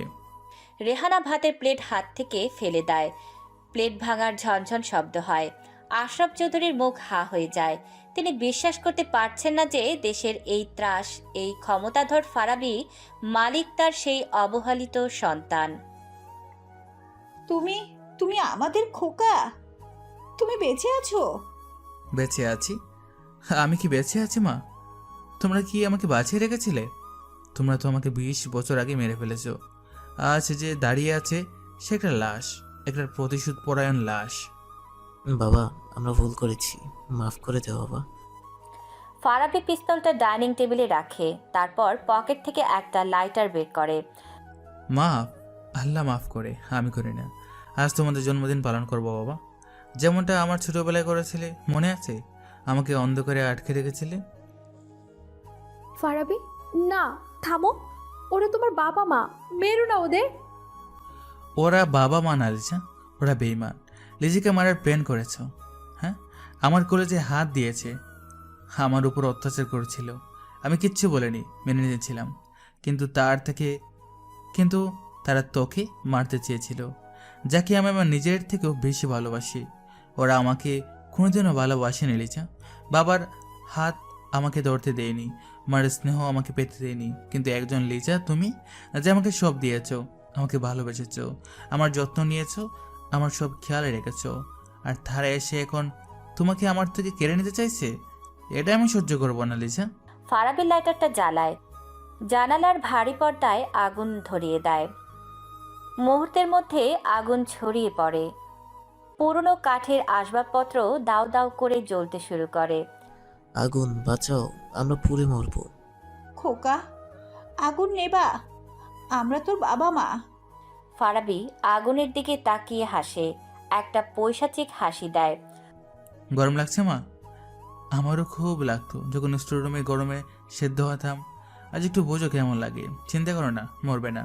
মরতে আমি দেব না, তোমাদেরকে তো তিলে তিলে মারবো আমি। ফারাবি লিজার হাত ধরে টেনে ঘর থেকে বেরিয়ে আসে। পেছনে আশরাফ আর রেহানা আগুনের ধোঁয়ায় কাশছে আর চিৎকার করছে। ফারাবি জানে ফায়ার সার্ভিস আসবে, ওরা বেঁচে যাবে, কিন্তু এই ভয়টা ওদের সারা জীবন তাড়িয়ে বেড়াবে। ফারাবি লিজাকে গাড়িতে বসায়। বৃষ্টি আর আগুনের আছে লিজার মুখটা ফ্যাকাশে হয়ে গেছে। সে ফারাবির দিকে তাকাতে পারছে না। তুমি একটা দানব ফারাবি, আমি তোমাকে ঘৃণা করি। জানি, কিন্তু এই দানবটাই তোমাকে দুনিয়ার সব বিপদ থেকে বাঁচাবে। ঘৃণা করো, সমস্যা নেই, কিন্তু ছেড়ে যাওয়ার কথা কখনো ভাববেও না। গাড়িটা বৃষ্টির মধ্যে মিলিয়ে যায়। পিছনে দাউ দাউ করে জ্বলছে চৌধুরী ভিলা, আর সেই সাথে জ্বলছে ফারাবির এত বছরে জমে থাকা ক্ষোভ। কিন্তু লিজার মনে আজ যে ক্ষত তৈরি হলো, সেটা কি কখনো শুকাবে? রাত 3টা, ফারাবি এম্পায়ার পেন্ট হাউসের বেডরুম। দিনের সেই অগ্নিকাণ্ড আর বাবার মুখোশ খুলে দেওয়ার ঘটনার পর পেন্ট হাউসে এক অদ্ভুত নীরবতা বিরাজ করছে। ফারাবি বিছানায় বসে আছে, তার কপালে bandage. Liza first aid box নিয়ে তার হাতের কাটা জায়গাগুলো পরিষ্কার করে দিচ্ছে। লিজার মুখে কোনো কথা নেই, চোখের জল শুকিয়ে গেছে। তার স্পর্শে যত্ন আছে, কিন্তু কোনো উষ্ণতা নেই। লিজা, কথা বলছো না কেন? আমাকে বকা দাও, চিৎকার করো, তবুও চুপ করে থেকো না। এই নিস্তব্ধতা আমাকে মেরে ফেলছে। চিৎকার করে কি হবে? পাথর কি কখনো মানুষের ভাষা বোঝে? আমি তো একটা পাথরের সেবা করছি। আমি পাথর না লিজা, আমি শুধু আগাছা পরিষ্কার করছি। ওরা আমার শৈশব জ্বালিয়ে দিয়েছিল, আমি শুধু ওদের পর্দা জ্বালিয়েছি। হিসাব তো এখনো শোধ হয়নি। হিসাব? জীবনটা কি তোমার কাছে শুধুই ডেবিট আর ক্রেডিট? ওরা তোমার বাবা মা ফারাবি, তুমি ওদের পুড়িয়ে মারতে গিয়েছিলে। আমি নিজে চোখে দেখলাম তোমার ভিতরে এক বিশ্বাসকে। যে ছেলে তার জন্মদাতার গায়ে আগুন দিতে পারে, সে আমাকেও একদিন। ফারাবি লিজার মুখটা খপ করে ধরে। খবরদার, ওই কথা মুখও আনবে না। আমি তোমাকে মারবো? হ্যাঁ, তুমি ভাবলে কি করে লিজা? যার কারণে আমি বেঁচে আছি তাকে মারবো আমি? আমি নিজের হৃৎপিণ্ড ছিঁড়ে ফেলতে পারি তোমার জন্য জান, কিন্তু তোমার গায়ে একটা আঁচড় লাগতে দেব না আমি। তুমি আমার সব। আমি তোমার সব না ফারাবি, আমি তোমার জিদ। তুমি আমাকে ভালোবাসো না, তুমি আমাকে অর্জন করেছো। যেমন তুমি টেন্ডার পাও, যেমন তুমি কোম্পানি কেন, আমাকেও যেভাবে কিনেছো। কিন্তু মনে রেখো, শরীর কেনা যায়, আত্মা কেনা যায় না। ঘুমাও এখন, অনেক রাত হয়েছে। লিজা লাইট নিভিয়ে দেয়। ফারাবি লিজাকে জড়িয়ে ধরতে যায়, কিন্তু লিজা পাশ ফিরে শুয়ে পড়ে। ফারাবির খুব ক্লান্ত লাগে। ঔষধের প্রভাবে তার চোখ বুজে আসে। সে জানে না এটাই লিজার পাশে তার শেষ রাত। রাত ফুরিয়ে সকাল আসে। 10টায় সূর্যের কড়া আলো চোখে পড়তেই ফারাবির ঘুম ভাঙে। সে হাত বাড়ায় লিজাকে খোঁজার জন্য, কিন্তু বিছানার ওই পাশটা খালি, চাদরটা ঠান্ডা। ফারাবি ধড়ফড় করে উঠে বসে। লিজা, লিজা কোথায় তুমি? ওয়াশরুমে? কোনো উত্তর নেই। ফারাবি দৌড়ে ওয়াশরুমে যায়, খালি। ব্যালকনিতে যায়, খালি। পুরো পেন্ট হাউস যেন খা খা করছে। হঠাৎ তার চোখ পড়ে বেডসাইড টেবিলের উপর একটা নীল রঙের খাম। ফারাবির বুকটা ধক করে ওঠে। সে কাপা হাতে চিঠিটা তোলে। সেখানে লিজার হাতে লেখা। ফারাবি জান আমার, আমি তোমাকে অনেক ভালোবাসি, কিন্তু আমি যে এতিম ছেলেটাকে ভালোবেসেছিলাম, কিন্তু আজকের এই পিশাচকে আমি ভয় পাই। তোমার ওই আগুনের পৃথিবীতে আমি শ্বাস নিতে পারছি না। আমাকে খুঁজো না। যদি ভালোবাসো তবে আমাকে মুক্তি দাও। যে তার বাবা মাকে এভাবে শাস্তি দিতে পারে, কাল যদি আমি একটা ভুলবশত ভুল করে ফেলি, তখন তো তুমি আমার সাথেও এমন করবে। আমার পিছু ছেড়ে দিও প্রিয়। আমিও তোমাকে অনেক বেশি ভালোবাসতাম, কিন্তু এখন তোমার প্রতি আমার ভালোবাসার চেয়ে ভয় আর ঘৃণা বেশি হচ্ছে। ভালো থেকো প্রিয়। না না, এটা হতে পারে না। লিজা আমাকে ছেড়ে যেতে পারে না। লিজা! ফারাবি চিঠিটা ছিঁড়ে টুকরো টুকরো করে বাতাসে উড়িয়ে দেয়। সে পাগলের মতো চিৎকার করে ওঠে। তার গর্জনে পেন্ট হাউসের কাজ থরথর করে কেঁপে ওঠে। সে হাতের কাছে থাকা দামি ল্যাম্পশেডটা আছাড় মারে। রানা, রানা কোথায় তুই? রানা এবং অন্য বডিগার্ডরা দৌড়ে রুমে ঢোকে। তারা ফারাবিকে এমন বিধ্বস্ত অবস্থায় আগে কখনো দেখেনি। স্যার, কি হয়েছে স্যার? আমার লিজা নেই। তোরা কি করছিস? আমার স্ত্রী বাসা থেকে বেরিয়ে গেল আর তোরা কেউ দেখলি না? তোদের আমি জ্যান্ত কবর দেব। স্যার, ম্যাম ভোরবেলা বললেন আপনি অসুস্থ, তাই উনি ঔষধ আনতে যাচ্ছেন। আমরা তো ভাবলাম। ভাববি না, তোদের বাবার জন্য টাকা দিই না। পুরো ঢাকা শহর ব্লক কর। Airport, bus stand, train station, সব জায়গায় লোক পাঠা। প্রতিটা সিসিটিভি ক্যামেরা চেক কর। লিজাকে আমার চাই, এক্ষুনি চাই। যদি 1 ঘন্টার মধ্যে খবর না পাই, আমি শহরে আগুন জ্বালিয়ে দেব। যা। ফারাবি ফ্লোরে বসে পড়ে। তার মনে হচ্ছে তার ফুসফুস থেকে অক্সিজেন কেড়ে নেওয়া হয়েছে। সে হাঁপাতে থাকে। লিজা ছাড়া সে অচল, এটা সে আজ হাড়ে হাড়ে টের পাচ্ছে। এভাবেই 2 দিন কেটে গেছে। লিজার কোনো খোঁজ নেই। ফারাবি অফিসে যাওয়া বন্ধ করে দিয়েছে। সে খায়নি, গোসল করেনি। চোখের নিচে কালো দাগ। ঘরটা যেন কোনো যুদ্ধক্ষেত্র। সব আসবাবপত্র ভাঙা, কাচের টুকরো সারা ফ্লোরে ছড়ানো। ফারাবি একটা বড় আয়নার সামনে দাঁড়িয়ে আছে। তার হাতে হুইস্কির বোতল। সে নিজের প্রতিবিম্বের সাথে কথা বলছে। ওরা লিজাকে লুকিয়ে রেখেছে, তাই না? ওরা চায় না আমি ভালো থাকি। কিন্তু লিজা, লিজা কোনে গেল? ও তো জানতো ও ছাড়া আমার কেউ নেই। লিজা যেন আয়নার ওপাশ থেকে কথা বলছে। তুই খুনি, তুই রাক্ষস, তাই তো পালিয়েছে। ও তোকে ঘৃণা করে। চুপ, একদম চুপ। ও আমাকে ঘৃণা করে না, ও আমাকে ভালোবাসে। তুই জানিস না 2 বছর আগের সেই রাতটা মনে নেই তোর? হঠাৎ ফারাবি হ্যালুসিনেশন দেখতে পায়। তার মনে হয় ব্যালকনির রেলিংয়ে লিজা দাঁড়িয়ে আছে। ঠিক 2 বছর আগে সেই রাতের মতো। ফারাবি টলতে টলতে ব্যালকনির দিকে যায়। লিজা, তুমি এসেছো? হ্যালোসিনেশন? তুমি কেন মরতে চাও ফারাবি? জীবনটা কি এতটাই তুচ্ছ? আমি জানতাম তুমি আসবে। মনে আছে লিজা, 2 বছর আগে ওই হাতের জিলের ব্রিজে আমি দাঁড়িয়েছিলাম। আমি লাফ দিতে চেয়েছিলাম, আমার সব শেষ হয়ে গিয়েছিল। তখন তুমি আমাকে পেছন থেকে টেনে ধরেছিলে। তুমি আমাকে চিনতে না, জানতে না আমি কে, তবুও তুমি আমাকে বাঁচিয়েছিলে। বাঁচিয়েছিলাম কারণ তোমার চোখে আমি বাঁচার আকুতি দেখেছিলাম, কিন্তু আজ তোমার চোখে শুধু মৃত্যু। সেদিন তুমি বলেছিলে, ভাইয়া, আল্লাহ যাকে বাঁচিয়ে রাখি তাকে মারার অধিকার আমার নেই। তোমার ওই একটা কথা, ওই একটা স্পর্শ আমাকে নতুন জীবন দিয়েছিল। আমি তো সেদিনই তোমার হয়ে গিয়েছিলাম লিজা। তুমি আমাকে বাঁচিয়েছো, এখন কেন মেরে ফেলছো?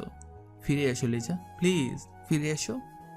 ফারাবি দৌড়ে গিয়ে লিজাকে জড়িয়ে ধরতে যায়, কিন্তু সেখানে কেউ নেই। সে শূন্যতা আঁকড়ে ধরে রেলিংয়ের উপরে পড়ে যায়। তার হাত কেটে রক্ত বের হয়। বাস্তবতা তাকে নির্মমভাবে আঘাত করে। কেউ নেই, আমি একা। সে ডাস্টবিনের ফারাবি এখনো একাই আছে। ফারাবি চিৎকার করে হাতের মদের বোতলটা নিজের মাথায় ভাঙে। কাঁচ আর রক্ত মিশে তার মুখ দিয়ে গড়িয়ে পড়ে। সে ফ্লোরে গড়াগড়ি দিয়ে কাঁদতে থাকে। লিজা ছাড়া আমি টপ বিজনেসম্যান না, আমি কিচ্ছু না। আমি শুধু সেই বাচ্চারা যে অন্ধকারে মাখে বলছে। লিজা, আমাকে এসে নিয়ে যাও। কিন্তু তাকে কেউ এসে নিয়ে যায় না। অন্যদিকে পুরান ঢাকার এক গোপন আস্তানা। ফারাবির এই পাগলামের খবর বাতাসের আগে পৌঁছে গেছে তার শত্রুদের কানে। শিকদার এবং শহীদ হাসছে। তাদের ট্রাম্প কার্ড এখন তাদের হাতে। আর এই কাজে তারা ব্যবহার করেছে ফারাবির বাবা আশরাফ চৌধুরীকে। আশরাফ টাকার লোভে এবং পুরনো বাড়ি ফিরে পাওয়ার আশায় লিজার এনজিওর এক বান্ধবীর কাছ থেকে লিজার লোকেশন বের করেছে। লিজা গাজীপুরের এক এতিমখানায় লুকিয়েছিল। আস্তানার মাঝখানে একটা চেয়ারে লিজাকে বসানো হয়েছে। তার হাত পা বাঁধা নেই, কিন্তু তার কপালের পাশে একটা ঠান্ডা রিভলভার ঠেকিয়ে রেখেছে শহীদ। শিকদার লিজার ফোনটা এগিয়ে দেয়। নে মা জননী, তোর জামাইকে ফোন দে। স্পিকার অন করবি, কোনো চালাকি করবি না, তাহলে তোর খুলি উড়ে যাবে। আপনারা কেন এমন করছেন? ও এমনিতেই শেষ হয়ে গেছে, ওকে আর মারবেন না। মারবো না তো, শুধু একটু খেলবো। ফোন দে। লিজা কাপা হাতে ফারাবির নাম্বারে ডায়াল করে। রিং হওয়ার সাথে সাথে রিসিভ হয়, যেন ফারাবি ফোনের দিকেই তাকিয়ে বসেছিল। লিজা তুমি কথা বলো জান, তুমি কোথায়? আমি মরে যাচ্ছি লিজা। ওরা আমাকে মেরে ফেলবে। লিজার কান্নার শব্দ শুনে ফারাবির শরীরের সব দুর্বলতা এক নিমিষেই উধাও হয়ে যায়। তার মাতাল ভাব কেটে গিয়ে চোখের মনে স্থির হয়ে যায়। শিকারী বাঘের ঘুম ভেঙেছে। কে ওরা? লিজা, আমাকে শুধু বলো তুমি কোথায়। হ্যালো মিস্টার ফারাবি, কেমন আছেন? বউ পালালে তো দেখি বাঘও বিড়াল হয়ে যায়। শিকদার, তুই লিজাকে ছুঁয়েছিস? তোর সাহস তো কম না। সাহস তো এখন তোর দরকার। তোর বউ এখন আমার জিম্মায়। পুরান ঢাকার লালকুঠির পেছনে যে পরিত্যক্ত জুট মিলটা আছে সেখানে চলে আয়। একা আসবি, সাথে পুলিশ বা তোর ওই পোষা গুন্ডা রানা থাকলে লিজার লাশ পাবি। সময় 1 ঘন্টা। যদি লিজার গায়ে একটা আচরও লাগে, আমি তোদের হাড় দিয়ে ওই জোট মিলে আগুন জ্বালাবো। আমি আসছি, সবাই নরকে যাওয়ার জন্য রেডি হও। দেখা যাবে, চলে আয়। লাইন কেটে দেয় শিকদার। ফারাবি ফোনটা পকেটে রাখে। সে উঠে দাঁড়ায়। তার শরীর থেকে রক্ত আর মদের গন্ধ আসছে, কিন্তু তার শিরদাঁড়া সোজা। এদিকে রানা এবং অন্য গার্ডরা গেটে প্রস্তুত। তারা জানে কিছু একটা হয়েছে। ফারাবি ড্রেসিং রুম থেকে বেরিয়ে আসে। সে আজ তার বিয়ের কালো স্যুটটা পরেছে। সাদা শার্টের ওপর রক্তের দাগ এখনও আছে।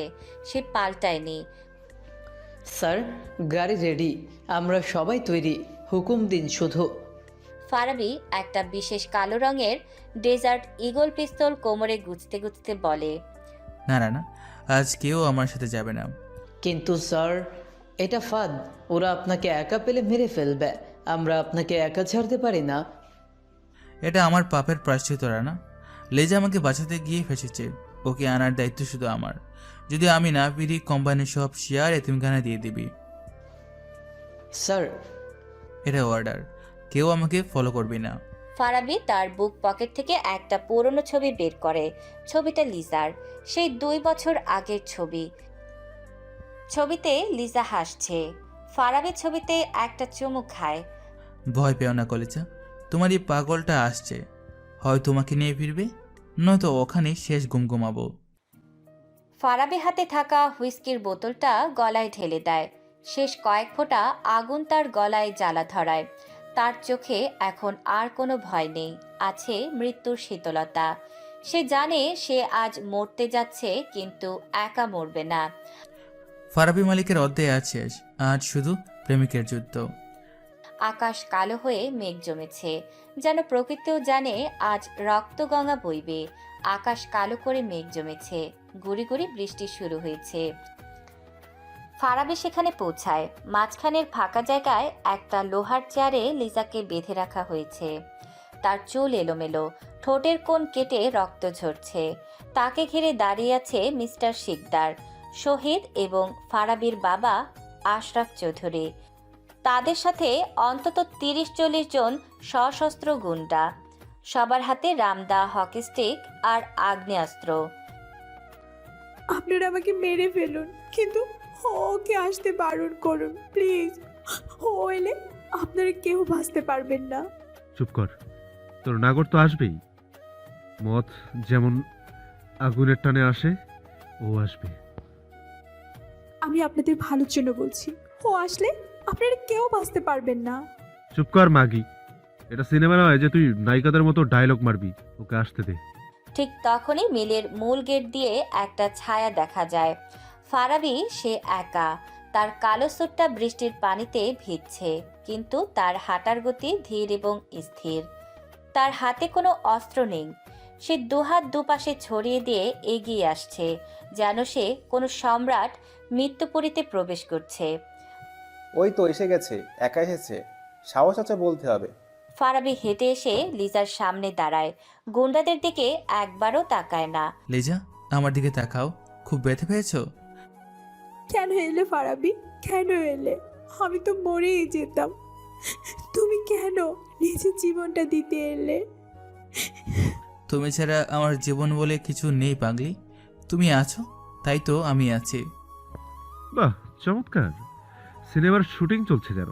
কি ফারাবি সাহেব, বাঘ আজ ইঁদুরের গর্তে? সেই তেজ কোথায় গেল? আজ তো রানা নেই, পুলিশ নেই, আজ কে বাঁচাবে? বাঁচাতে আমি আসিনি শিকদার, আমি শুধু ওকে নিয়ে যেতে এসেছি। আমার পিস্তলটা এই নাও। ফারাবি তার কোমর থেকে ডেজার্ট ইগলটা বের করে সাবধানে মাটিতে নামিয়ে দেয়। তারপর সেটা পা দিয়ে ঠেলে শিকদারের দিকে পাঠিয়ে দেয়। ওকে ছেড়ে দাও, বিনিময়ে আমার সব সম্পত্তি, আমার কোম্পানির শেয়ার, আমার ব্যাংক ব্যালেন্স সব তোমাদের। আমি লিখে দিচ্ছি। লিজাকে যেতে দাও। সব সম্পত্তি আর তোর জীবন? লিজা যদি নিরাপদে থাকে তাহলে আমার জীবন নিয়ে তোমরা যা খুশি করো, আমাকে কাটো, মারো, যা ইচ্ছে করো, শুধু ওর বাতনটা খুলে দাও। না ফারাবি, তুমি এটা করতে পারো না। আমাকে এখানে ছেড়ে দাও, তুমি চলে যাও, তুমি ওদের কাছে থেকো না। চুপ করো লিজা, আজ আমাকে আমার মতো কাজ করতে দাও। তুমি তো এটাই চেয়েছিলে যেন আমি ভালো মানুষ হয়ে যাই।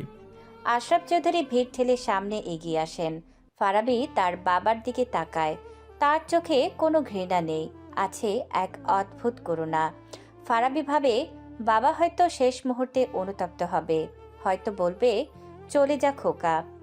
তুই ধরা দিয়েছিস, শেষ পর্যন্ত বাঘের বাচ্চা খাঁচাই এলি।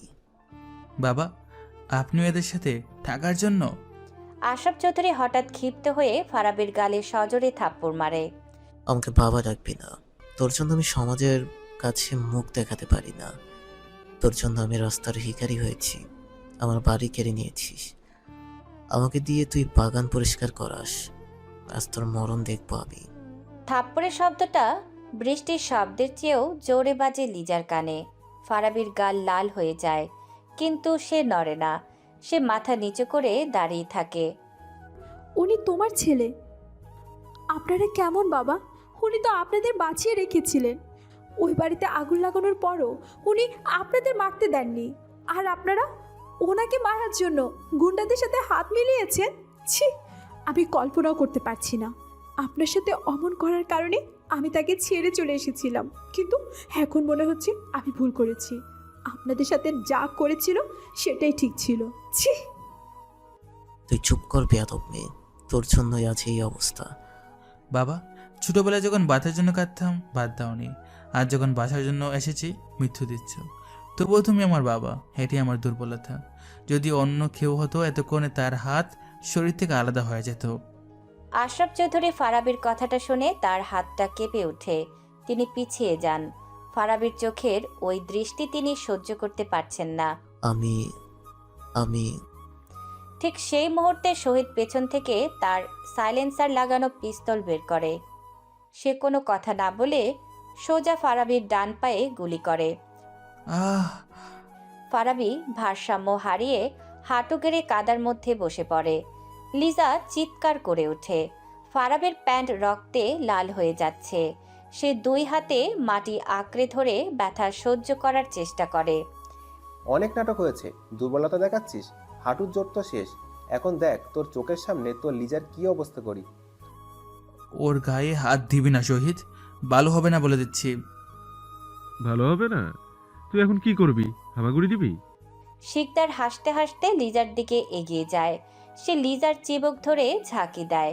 লিজা শিকদারের মুখে থুতু ছিটিয়ে দেয়। শিকদার রেগে গিয়ে লিজার জামার কলার ধরে টান দেয়। তোর এত তেজ? দাঁড়া, আজ সবার সামনে তোকে। লিজার আর্তনাদ শুনে ফারাবির মস্তিষ্ক কাজ করা বন্ধ করে দেয়। তার চোখের সামনে সব লাল হয়ে যায়। হাঁটুতে গুলি লাগা সত্ত্বেও সে এক অমানবিক শক্তিতে গর্জন করে উঠে দাঁড়ায়। এটা কোনো মানুষের শক্তি নয়, এটা এক আহত পশুর শক্তি। লিজা! ফারাবি ঝপ করে তার পকেট থেকে একটা লুকানো ফোল্ডিং নাইফ বের করে। চোখের পলকে সে তার সামনে দাঁড়ানো দুই গুন্ডার গলার নলি কেটে দেয়। ফিনকে দিয়ে রক্ত ছিটকে পড়ে ফারাবির মুখে। ওরে বাবা, বাঁচাও! শুরু হয় এক অসম যুদ্ধ। ফারাবি এক পায়ে ভর দিয়ে ঘুরছে আর ছুরি চালাচ্ছে। তার এক একটা আঘাত নিখুঁত এবং প্রাণঘাতী। কেউ তার সামনে দাঁড়াতে পারছে না। শিকদার ভয় পেয়ে লিজাকে ছেড়ে পিছিয়ে যায়। শহীদের দিকে এগিয়ে যায় ফারাবি। তুই আমার পায়ে গুলি করেছিলি না? শহীদ গুলি করার চেষ্টা করে, কিন্তু ফারাবি তার হাত ধরে ফেলে এবং হাতটা উল্টো দিকে মুটকে দেয়। হাড় ভাঙার কটমট শব্দ শোনা যায়। ফারাবি পাশ থেকে একটা রড কুড়িয়ে নেয় এবং সোজা শহীদের পেটে ঢুকিয়ে দেয়। না না! নরকে গিয়ে বলিস ফারাবি বাড়িয়েছে। ফারাবি এবার শিকদারের দিকে তাকায়। শিকদার ভয়ে কাঁপছে। আশরাফ চৌধুরী এক কোনায় দাঁড়িয়ে থরথর করে কাঁপছেন। তিনি নিজের ছেলের এই রুদ্রমূর্তি দেখে বাকরুদ্ধ। ফারাবি দৌড়ে লিজার কাছে যায় এবং ছুরির এক পোঁচে লিজার হাতের বাঁধন কেটে দেয়। লিজা, দৌড়াও, গেটের দিকে যাও, আমি ওদের আটকাচ্ছি। তোমাকে রেখে কোথাও যাব না, পড়ে গেলেও না। পাগলামি করো না লিজা, প্লিজ যাও। ওরা অনেক লোক, আমি বেশিক্ষণ পারবো না। না না না! ফারাবি লিজাকে ধাক্কা দিয়ে সরানোর চেষ্টা করে, কিন্তু লিজা তাকে ছাড়ে না। বৃষ্টিতে কাদা আর রক্ত একাকার হয়ে গেছে। ঠিক তখন আধমরা শিকদার মাটি থেকে পিস্তলটা কুড়িয়ে নিয়ে পাগলের মতো হাসছে। সে পিস্তলটা সোজা লিজার দিকে তাক করে। ফারাবি লিজাকে আড়াল করে দাঁড়িয়ে আছে, কিন্তু তার হাতে কোনো অস্ত্র নেই। শিকদারের আঙুল ট্রিগারে চাপ দিতে যাচ্ছে। একসাথে মর তোরা, জাহান্নামে গিয়ে প্রেম করবি। ফারাবি চোখ বন্ধ করে ফেলে। সে মৃত্যুর জন্য প্রস্তুত, কিন্তু ঠিক সেই মুহূর্তে একটা অদ্ভুত ঘটনা ঘটে। এক কোনায় দাঁড়িয়ে থাকা ফারাবির বাবা আশরাফ চৌধুরী, যিনি সারা জীবন ছেলেকে ঘৃণা করে এসেছেন, হঠাৎ দৌড়ে আসেন। তার চোখে মুখে এক অদ্ভুত অনুশোচনা। খোকা, সরে যা। আশরাফ চৌধুরী নিজের শরীরটা ছুড়ে দেন ফারাবি আর শিকদারের মাঝখানে। গুরুম করে গুলির শব্দে মিল কেঁপে ওঠে। বাবা! গুলিটা ফারাবির পায়ে লাগে না, লাগে আশরাফ চৌধুরীর বুকে। তিনি ফারাবির পায়ের কাছে কাদার মধ্যে লুটিয়ে পড়েন। তার মুখ দিয়ে রক্ত গড়িয়ে পড়ছে। ফারাবি হাঁটু গেড়ে বসে বাবাকে ধরে। বাবা, তুমি কেন আসলে? তুমি তো আমাকে ঘৃণা করো। তোকে ভাত দিতে পারিনি বাবা, কিন্তু জীবনটা তো দিতে বললাম। খোকা, আমাকে মাফ করে দিস। আমি আমি ভালো বাবা হতে পারলাম না রে। আশরাফ চৌধুরীর হাতটা শিথিল হয়ে যায়। তিনি মৃত্যুর কোলে ঢলে পড়েন। বাবার এই আত্মত্যাগ দেখে ফারাবি স্তব্ধ হয়ে যায়। তার চোখ দিয়ে জল পড়ার আগেই শিকদার আবার গর্জন করে ওঠে। বুড়োটা মরেছে, এবার তোর পালা। শিকদার দ্বিতীয়বার গুলি চালায়। ফারাবি স্তম্ভিত ফিরে পায়।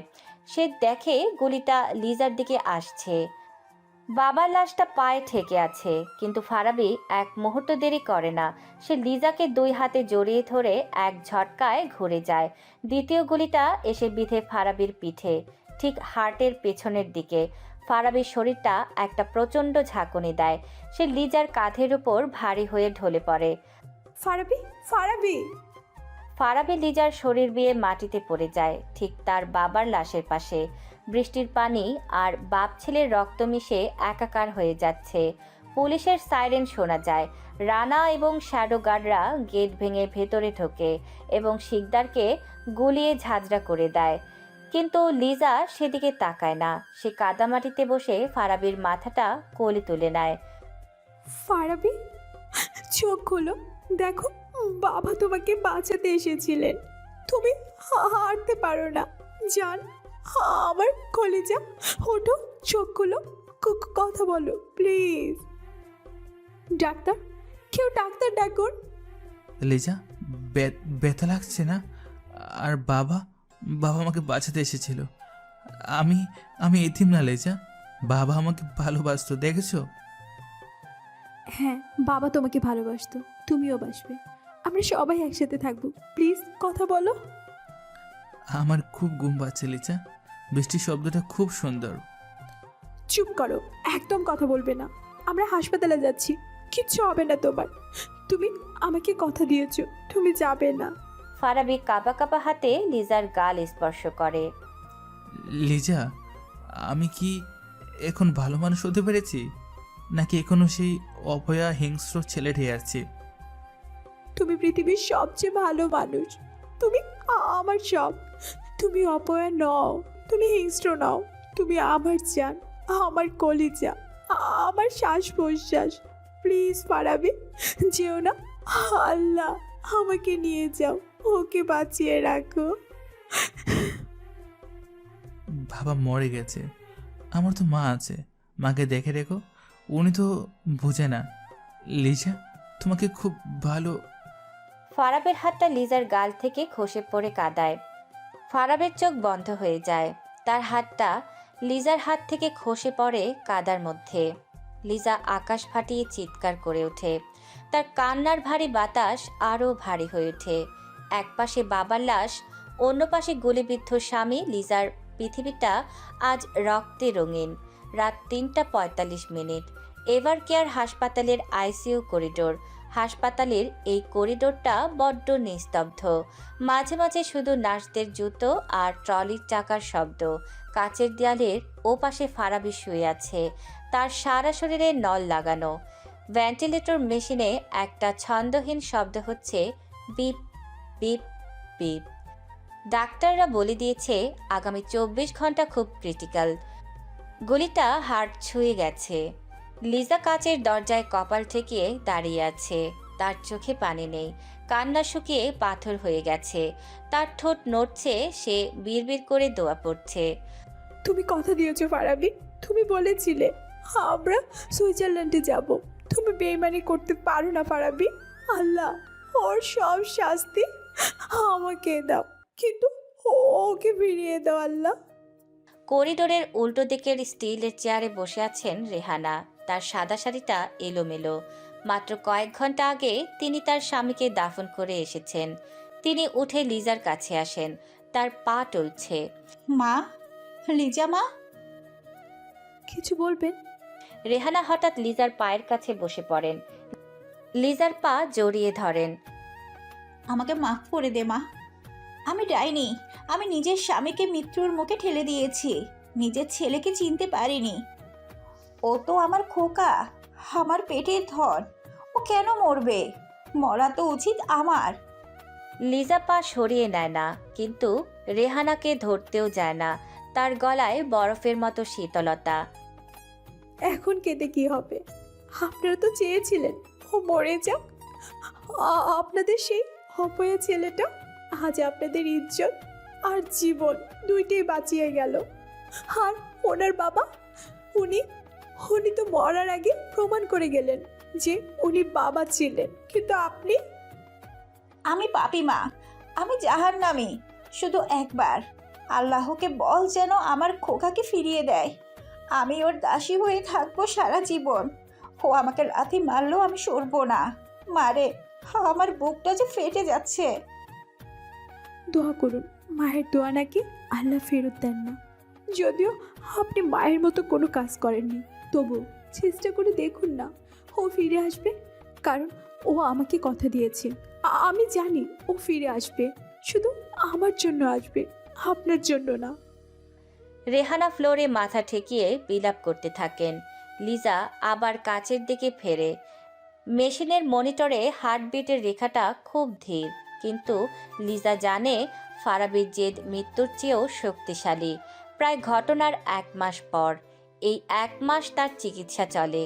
জানালার পর্দাটা একটু সরানো। সকালের নরম রোদ ফারাবির বিছানায় এসে পড়েছে। 1 মাস ধরে সে কোমায়। লিজা প্রতিদিনের মতো আজকেও তার পাশে বসে আছে। তার হাতে কোরআন শরীফ। সে সূরা ইয়াসিন তেলাওয়াত করছে। লিজার চেহারাটা শুকিয়ে গেছে, চোখের নিচে কালি, কিন্তু তার বিশ্বাস অটুট। তেলাওয়াত শেষ করে লিজা ফারাবির হাতের উপর নিজের হাত রাখে। আর কত ঘুমাবে ফারাবি? অফিসে সবাই অপেক্ষা করছে।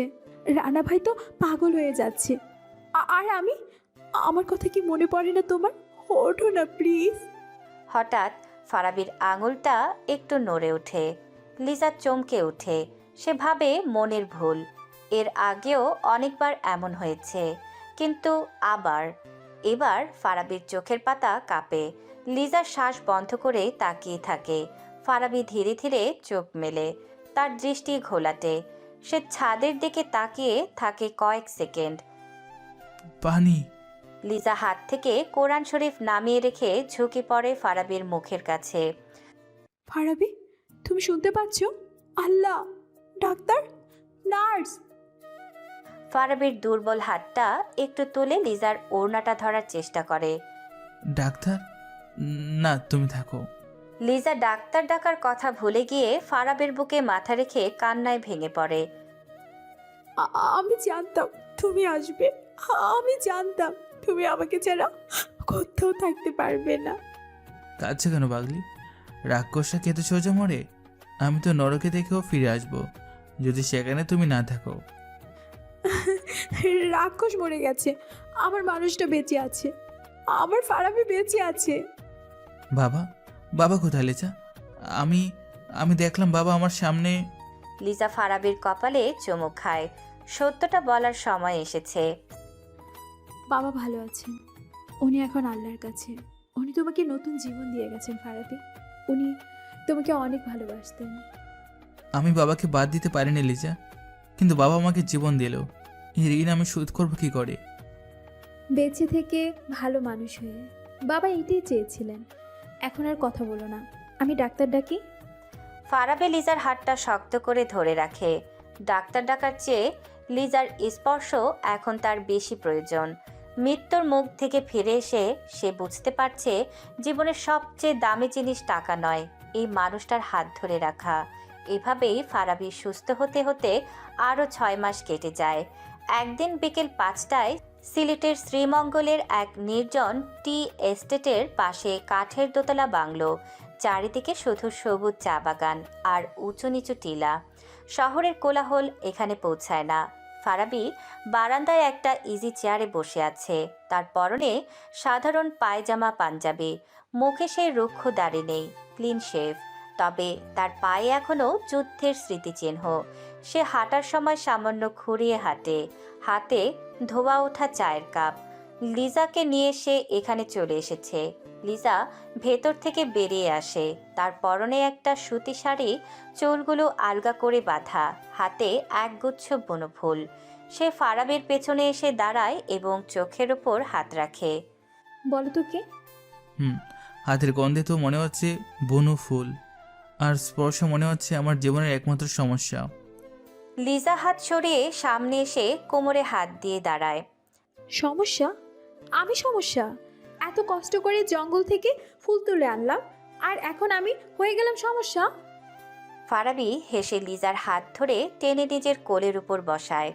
আরে বাবা, মিষ্টি সমস্যা। ডায়াবেটিস রোগীদের মতো ছাড়তেও পারে না, আবার বেশি নিলে হার্টবিট বেড়ে যায়। ইস, মুখে তো দেখি খই ফুটছে আজকাল। তোমাকে না গাল টিপে মেরে ফেলবো। আগে তো সারাদিন মেরে ফেলবো কেটে ফেলবো করতে, এখন দেখি রোমান্টিক হিরো হয়ে গেছো। হব না? পরিবেশে দেখছো না? আর তাছাড়া বউ যদি এত সুন্দর করে সেজেগুজে সামনে ঘুরে, তাহলে কি আর বিজনেস মিটিংয়ের কথা মনে থাকে? মিটিংয়ের কথা বাদ দাও। আচ্ছা ফারাবি, সত্যি করে বলো তো, তুমি কি মিস করো না সেই টাকা, সেই ক্ষমতা?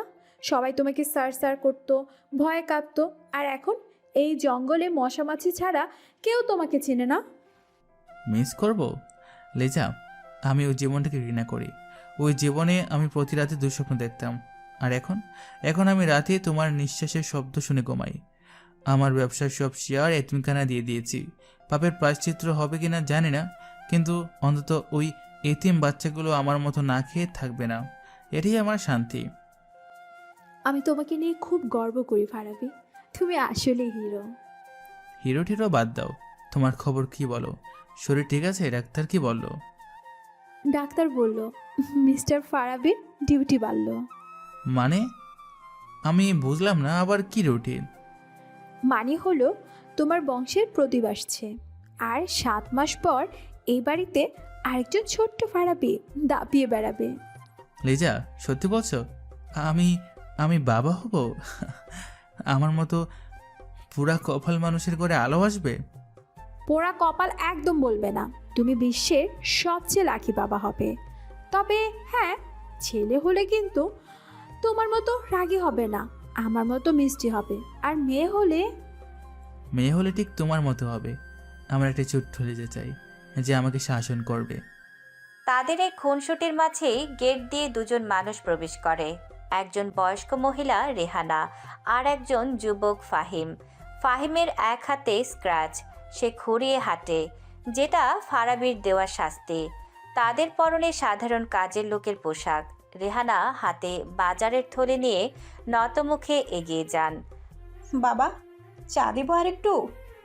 না খালাম্মা, লাগবে না। ফাহিম, বাগানের আগাছাগুলো পরিষ্কার করেছো? জি ভাইজান, মানে স্যার, সব পরিষ্কার। মা, আপনারা ভেতরে যান, আমি আসছি রান্না করে। না মা, তুমি বসো, তোমার শরীর ভারী, আমি সব করে নেব। চলো ফাহিম। তার মা ছেলে ধীর পায়ে বাড়ির পেছনের কোয়ার্টারের দিকে চলে যায়। ফারাবি তাকিয়ে থাকে তাদের দিকে।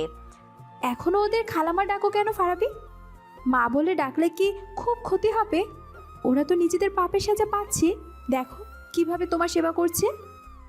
মাফ করে দিয়েছি লিজা, দিল থেকে মাফ করে দিয়েছি, কিন্তু বাবা ডাকটা ওই মিলে বাবার লাশের সাথে দাফন হয়ে গেছে। যে মা বাতের থালা কেড়ে নিয়েছিল তাকে আমি সম্মান দিতে পারি, আশ্রয় দিতে পারি, কিন্তু ওই জায়গাটা আর দিতে পারি না। কিছু কাজ বাংলি আর জোড়া লাগে না রে পাগলি। হয়তো তুমিই ঠিক, সময় সব ঠিক করে দিবে। বাদ দাও ওসব কথা, চলো, সূর্য ডুবছে, পাহাড়ে যাবে। সূর্যটা টিলার আড়ালে ডুবে যাচ্ছে, আকাশটা লাল আর কমলা রঙে রাঙানো। ফারাবি আর লিজা হাত ধরাধরি করে টিলার উপরে দাঁড়িয়ে আছে। ফারাবি লিজার কোমরে হাত দিয়ে তাকে কাছে টানে। বাতাসের শব্দ আর পাখির কিচিরমিচির ছাড়া আর কোনো শব্দ নেই। জানো লিজা, ছোটবেলায় ভাবতাম অনেক টাকা হলে আমি সুখী হব, আমি টপ বিজনেসম্যান হলাম, কিন্তু সুখী হতে পারলাম না। আর এখন? ফারাবি লিজার পেটে আলতো করে হাত রাখে, যেখানে তাদের অনাগত সন্তান বেড়ে উঠছে। এখন মনে হচ্ছে বাবা মায়ের অবহেলিত সেই ছেলেটাই আজ বিশ্বের সবচেয়ে ধনী, কারণ তার কাছে তুমি আছো আর আমাদের এই ছোট্ট পৃথিবী আছে। এর চেয়ে বেশি আর কি চাই? আর কিছুই চাই না, শুধু এই হাতটা এভাবে ধরে রেখো শেষ নিঃশ্বাস পর্যন্ত। কথা দিলাম।